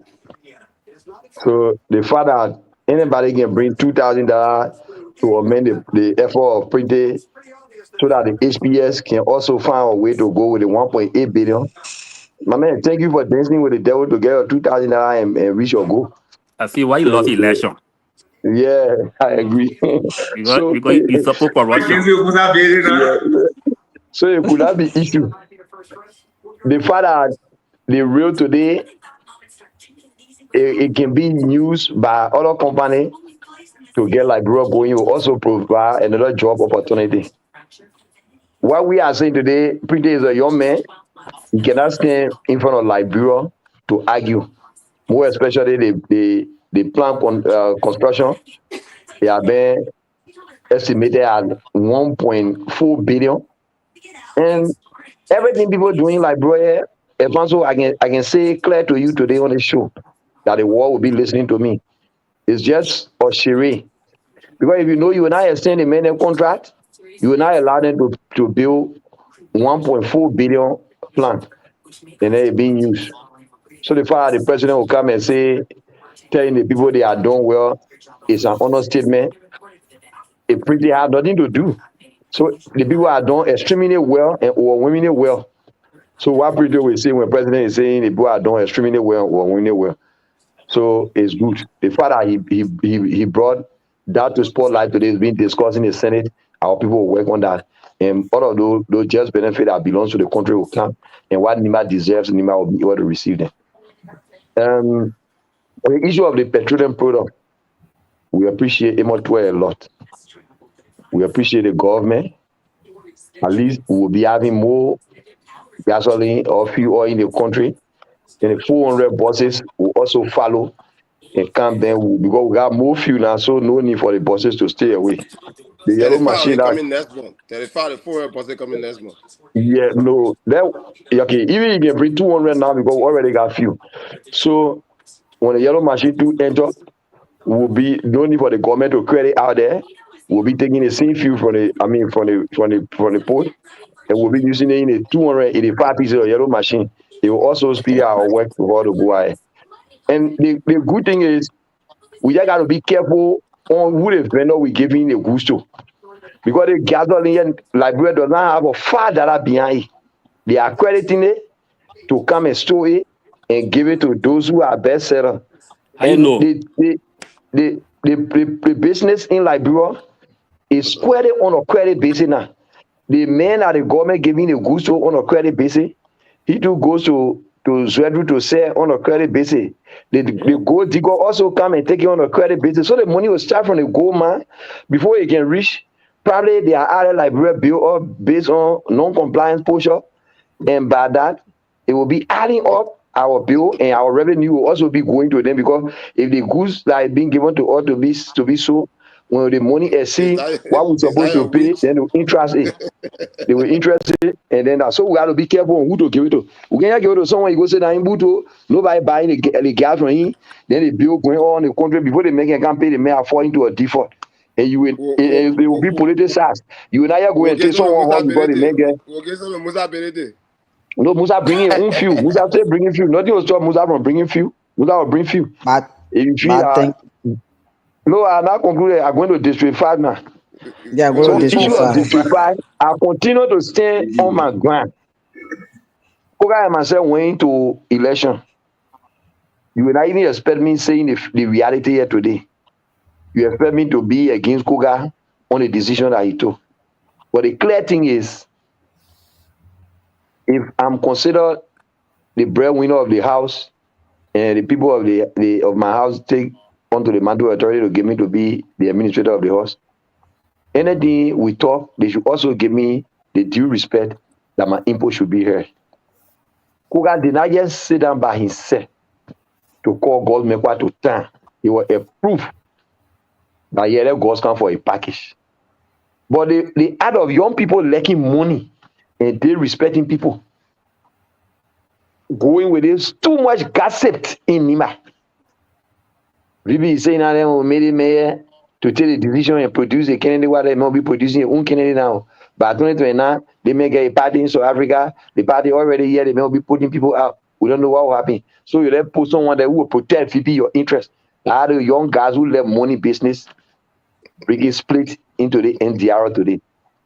So let them go back and beg on Okuga to at least 1 week campaign we just got 53 towns in our place, which you can take like 4 or 5 days to cover all the towns and villages in Buya. But if you feel they are men and they say let Koga go, man, let Koga go. Before that Koga will go, and even if Koto wins, there will be a bad block continuously in our process.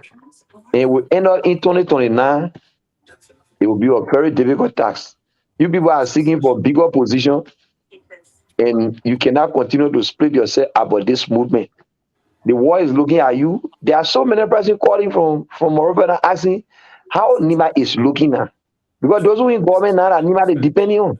You know that we are one, the entire country, and the 16,000 vote that Unity Party led we are with, it just came from Nima out of the 144,000. So the people are still depending on Nima to maintain them, for them to be able to retain their job.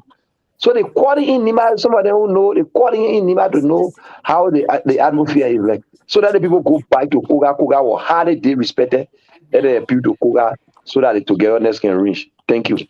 Thank you very much, Mark. Thank you very much, Mark. Let's go to Siawete. Siawete, please have your time here. Yeah, Alfonso, you know, we're running out of time now, so people should be we keep the time. Yeah, we actually gone, so I was. So we are not many now. That's you. So that was Siawete. Yeah, Siawete, let's go ahead. What happening in Liberia is that what this government is doing, not many government are done it in post-war. So, it will be strange to a lot of people. After 40 years, plus you see the Unity Party or the Joseph Boakai-led government bringing, this kind of access to the people, I think is laudable. So, people who are not done it for so many years is credit basic. Shut up, man. So, if you even see senators from the Southeast are now giving testimonies everywhere, you know that the government is doing tremendously well. With the issue of the election in District 5, for some of us, we maintain our position that Honorable Koga needed to be given the privilege as a lawmaker who won that place 3 times. I mean, it will be no disrespect to anybody, but it will just be expedient. And, if you are high thought, for some of us, that stay our position. And with the issue of the vice president, I want us to count it out because from the beginning, he made a position very clear. And I mean, as the show goes on, we'll keep making our position as to where we stand with the District 5 politics. We keep making our position. The only thing we can tell our people is to remain peaceful so that the election, can send a good signal to the rest of NIMA, because anyone who is being elected in District 5, they will be representing NIMA. So who you actually supporting? The issue of District 5, I told you from the beginning. Honorable Koga should have been given the opportunity to select who you actually supporting. There's now a registered voter there. Evanso, I want to ask you at all. Siawete and Mr. Thomas. Saturday. Tell the police about it, doesn't you? No, I don't support Jason you. You guys back to the place. Anyway, you never go into the final question. No, but I don't. Yeah. So, Chris Lee, thank you very much, Siawete. Siawete, thank you very much. Chris Lee, please be a concern to everything. I don't like me. Please, let's get into Chris Lee. Thank you. And I will just summarize in maybe 3 minutes will be enough. No, the petrol issue. I will have 2 different views. A good thing, one. And the next thing is a political goal is going to school. I'll be very critical. It's a political goal. if that issue are they doing it for importer? I'll be very critical on it. For me, I'm not from their perspective, it's a good idea for the government to bring, petrol in the country, but it's a political go down the score, or are they doing the first one importer that bringing gas in the country? It's another discussion for another day, when different direction. And people get less. They're protect Chris. They're protect Chris. Because I'm going to dive it will longer time. We'll do it next day. Chris, that go. And the next thing is, I think India want to crucify Sinagoga as and you go through the Bible. I think my brother is in when Jesus crucified, they want to do the Sinagoga into the farm. They want to crucify, Sinagoga into the farm.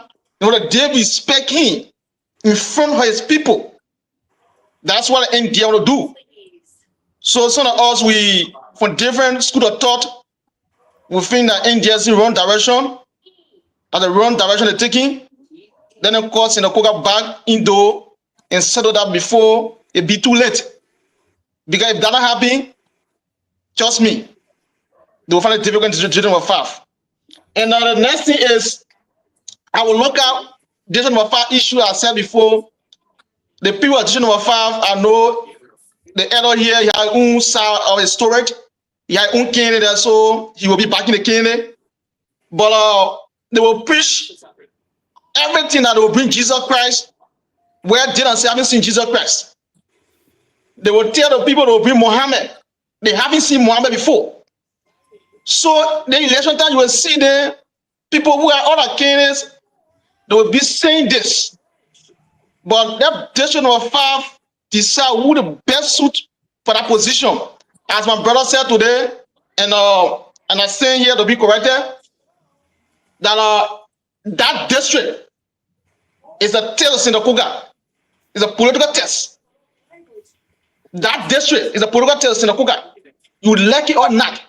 Sinagoga still remains the godfather of that district. You cannot root it out. You cannot disrespect on it. But people say, oh yeah, I've done nothing for the district, but man, when you were elected 3 times, he said, man, you don't have strength. Sinagoga remains the godfather. He determines who becomes represented in that district. You like it or not. He remains the godfather of that district. You cannot root it out. Never. Okay? You cannot root it out. That they have been proving. They have been proving for good 14 years. 13 to 14 years. So when my team is better, man, so I get strength. It's not true. So I think in general, respect in the Kuga, they don't respect the man because all that thing they do, it made no logic. Just one as senator. Why you get a lot of men as in the Kuga? Bring somebody who wants to see the district. That's in the Kuga run opposite campaign. Just a man political strength. Just man, look at the man. But you cannot deal with space in the Kuga, the money rich, and also in the Kuga do election. And that's about him. But that's the fact I'm saying. You cannot deal with space the man that disgrace, that disrespect. And I think the NDR with the party, they have to talk behind closed door to correct those mistakes. Somebody said, Jean, the vice president, if I know Sewate, and my own brother, my dear good friend, Mr. Doma, they want to protect that job. They don't say how to never the vice president. But so now we don't government job will say it. They hate beyond those candidates. They are thinking that district is a vice president interest.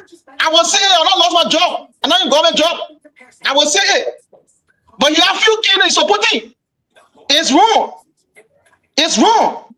If that continues to happen, trust me, Sinagoga is a photo. Father has track record. Father Sinagoga track record. He not scared. He not scared. He meant what he goes for. He don't dress back. So again, to my dear good friend Priesthood and see what you man. Thank you for coming. And I know the petrol issue, your government of school portal go. Is there a portal going to school? And we want to see how long will go on. Thank you.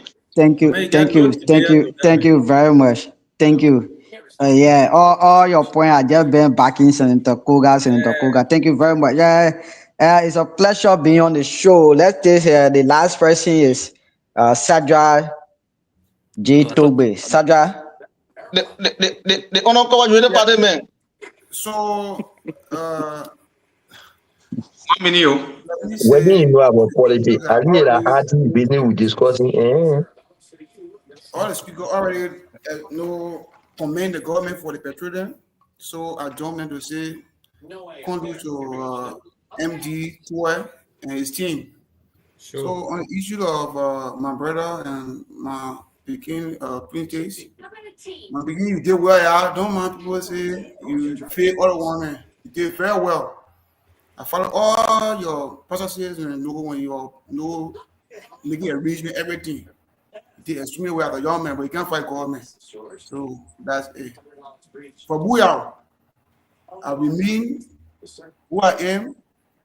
I have not fighting for anybody for a job, and nobody my job. And one person I disagree with 5% more than 5 times. From senator level to 5% level. I disagree with him 5 times, respectfully. He knows me for that. So if he apply a devil give me a seat, I'll discuss it right here. I imply by competition. And say I still I got no job.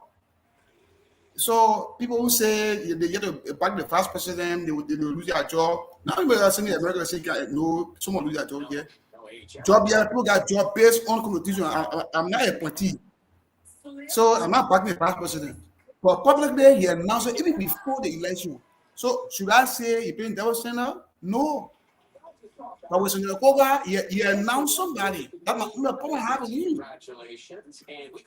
And you also know a party man. He part of party, the party brought somebody. So let him stand on his ground to make a straight decision. That's what we're saying here. I'm not afraid to say it, but I respect as a leader. And I will say the way I see it. As the son of Nima, son of Booyah, I will say it clear. The 5% is all of no leader, but I can respectfully disagree with leaders when they do something wrong. If you call him asking or you meet him asking for me to tell you, I want people to disagree all the time when it's necessary. So why can't I say when you bring those things again? So thank you so much for the show. We do have time again. Thanks to everybody for the time for tonight. Thank you. Thanks all of you very much for appearing today. We want to say have a great night. Some of you to where you are. Those of you in Australia have a great day. And So we'll see you tomorrow. Thank you very much. The yellow machine quarter carried out who knew on it, not who knew on it. Thank you very much for the show. Why you carry your during election time? But the table India for 2K, India for 2K on a bar. They can do it. And the election. India one now they put 2K on, or you just by matematic. So they can put 2K again. In the Friday, My grandma, you are leader Senate representative. I was name on CNC. Mr. Doma will talk here. I'm not sure I'll call you tomorrow. Don't get you father out. If we call you behind the show, don't get you father out. Thank you very much. Thank you. Bye-bye. It was a good show. This is a BKF TV. It was a good show. Having all of our guys here today. We have all Jimmy Wobbe, Chris, the men who always come to class late. Honorable B. Magbrion, our owner Butini on the show, Georgie Butini. He make us every day we had a big meeting. Anyway, it was a good show. We'll see you tomorrow at the same time. Thank you very much. Thank you.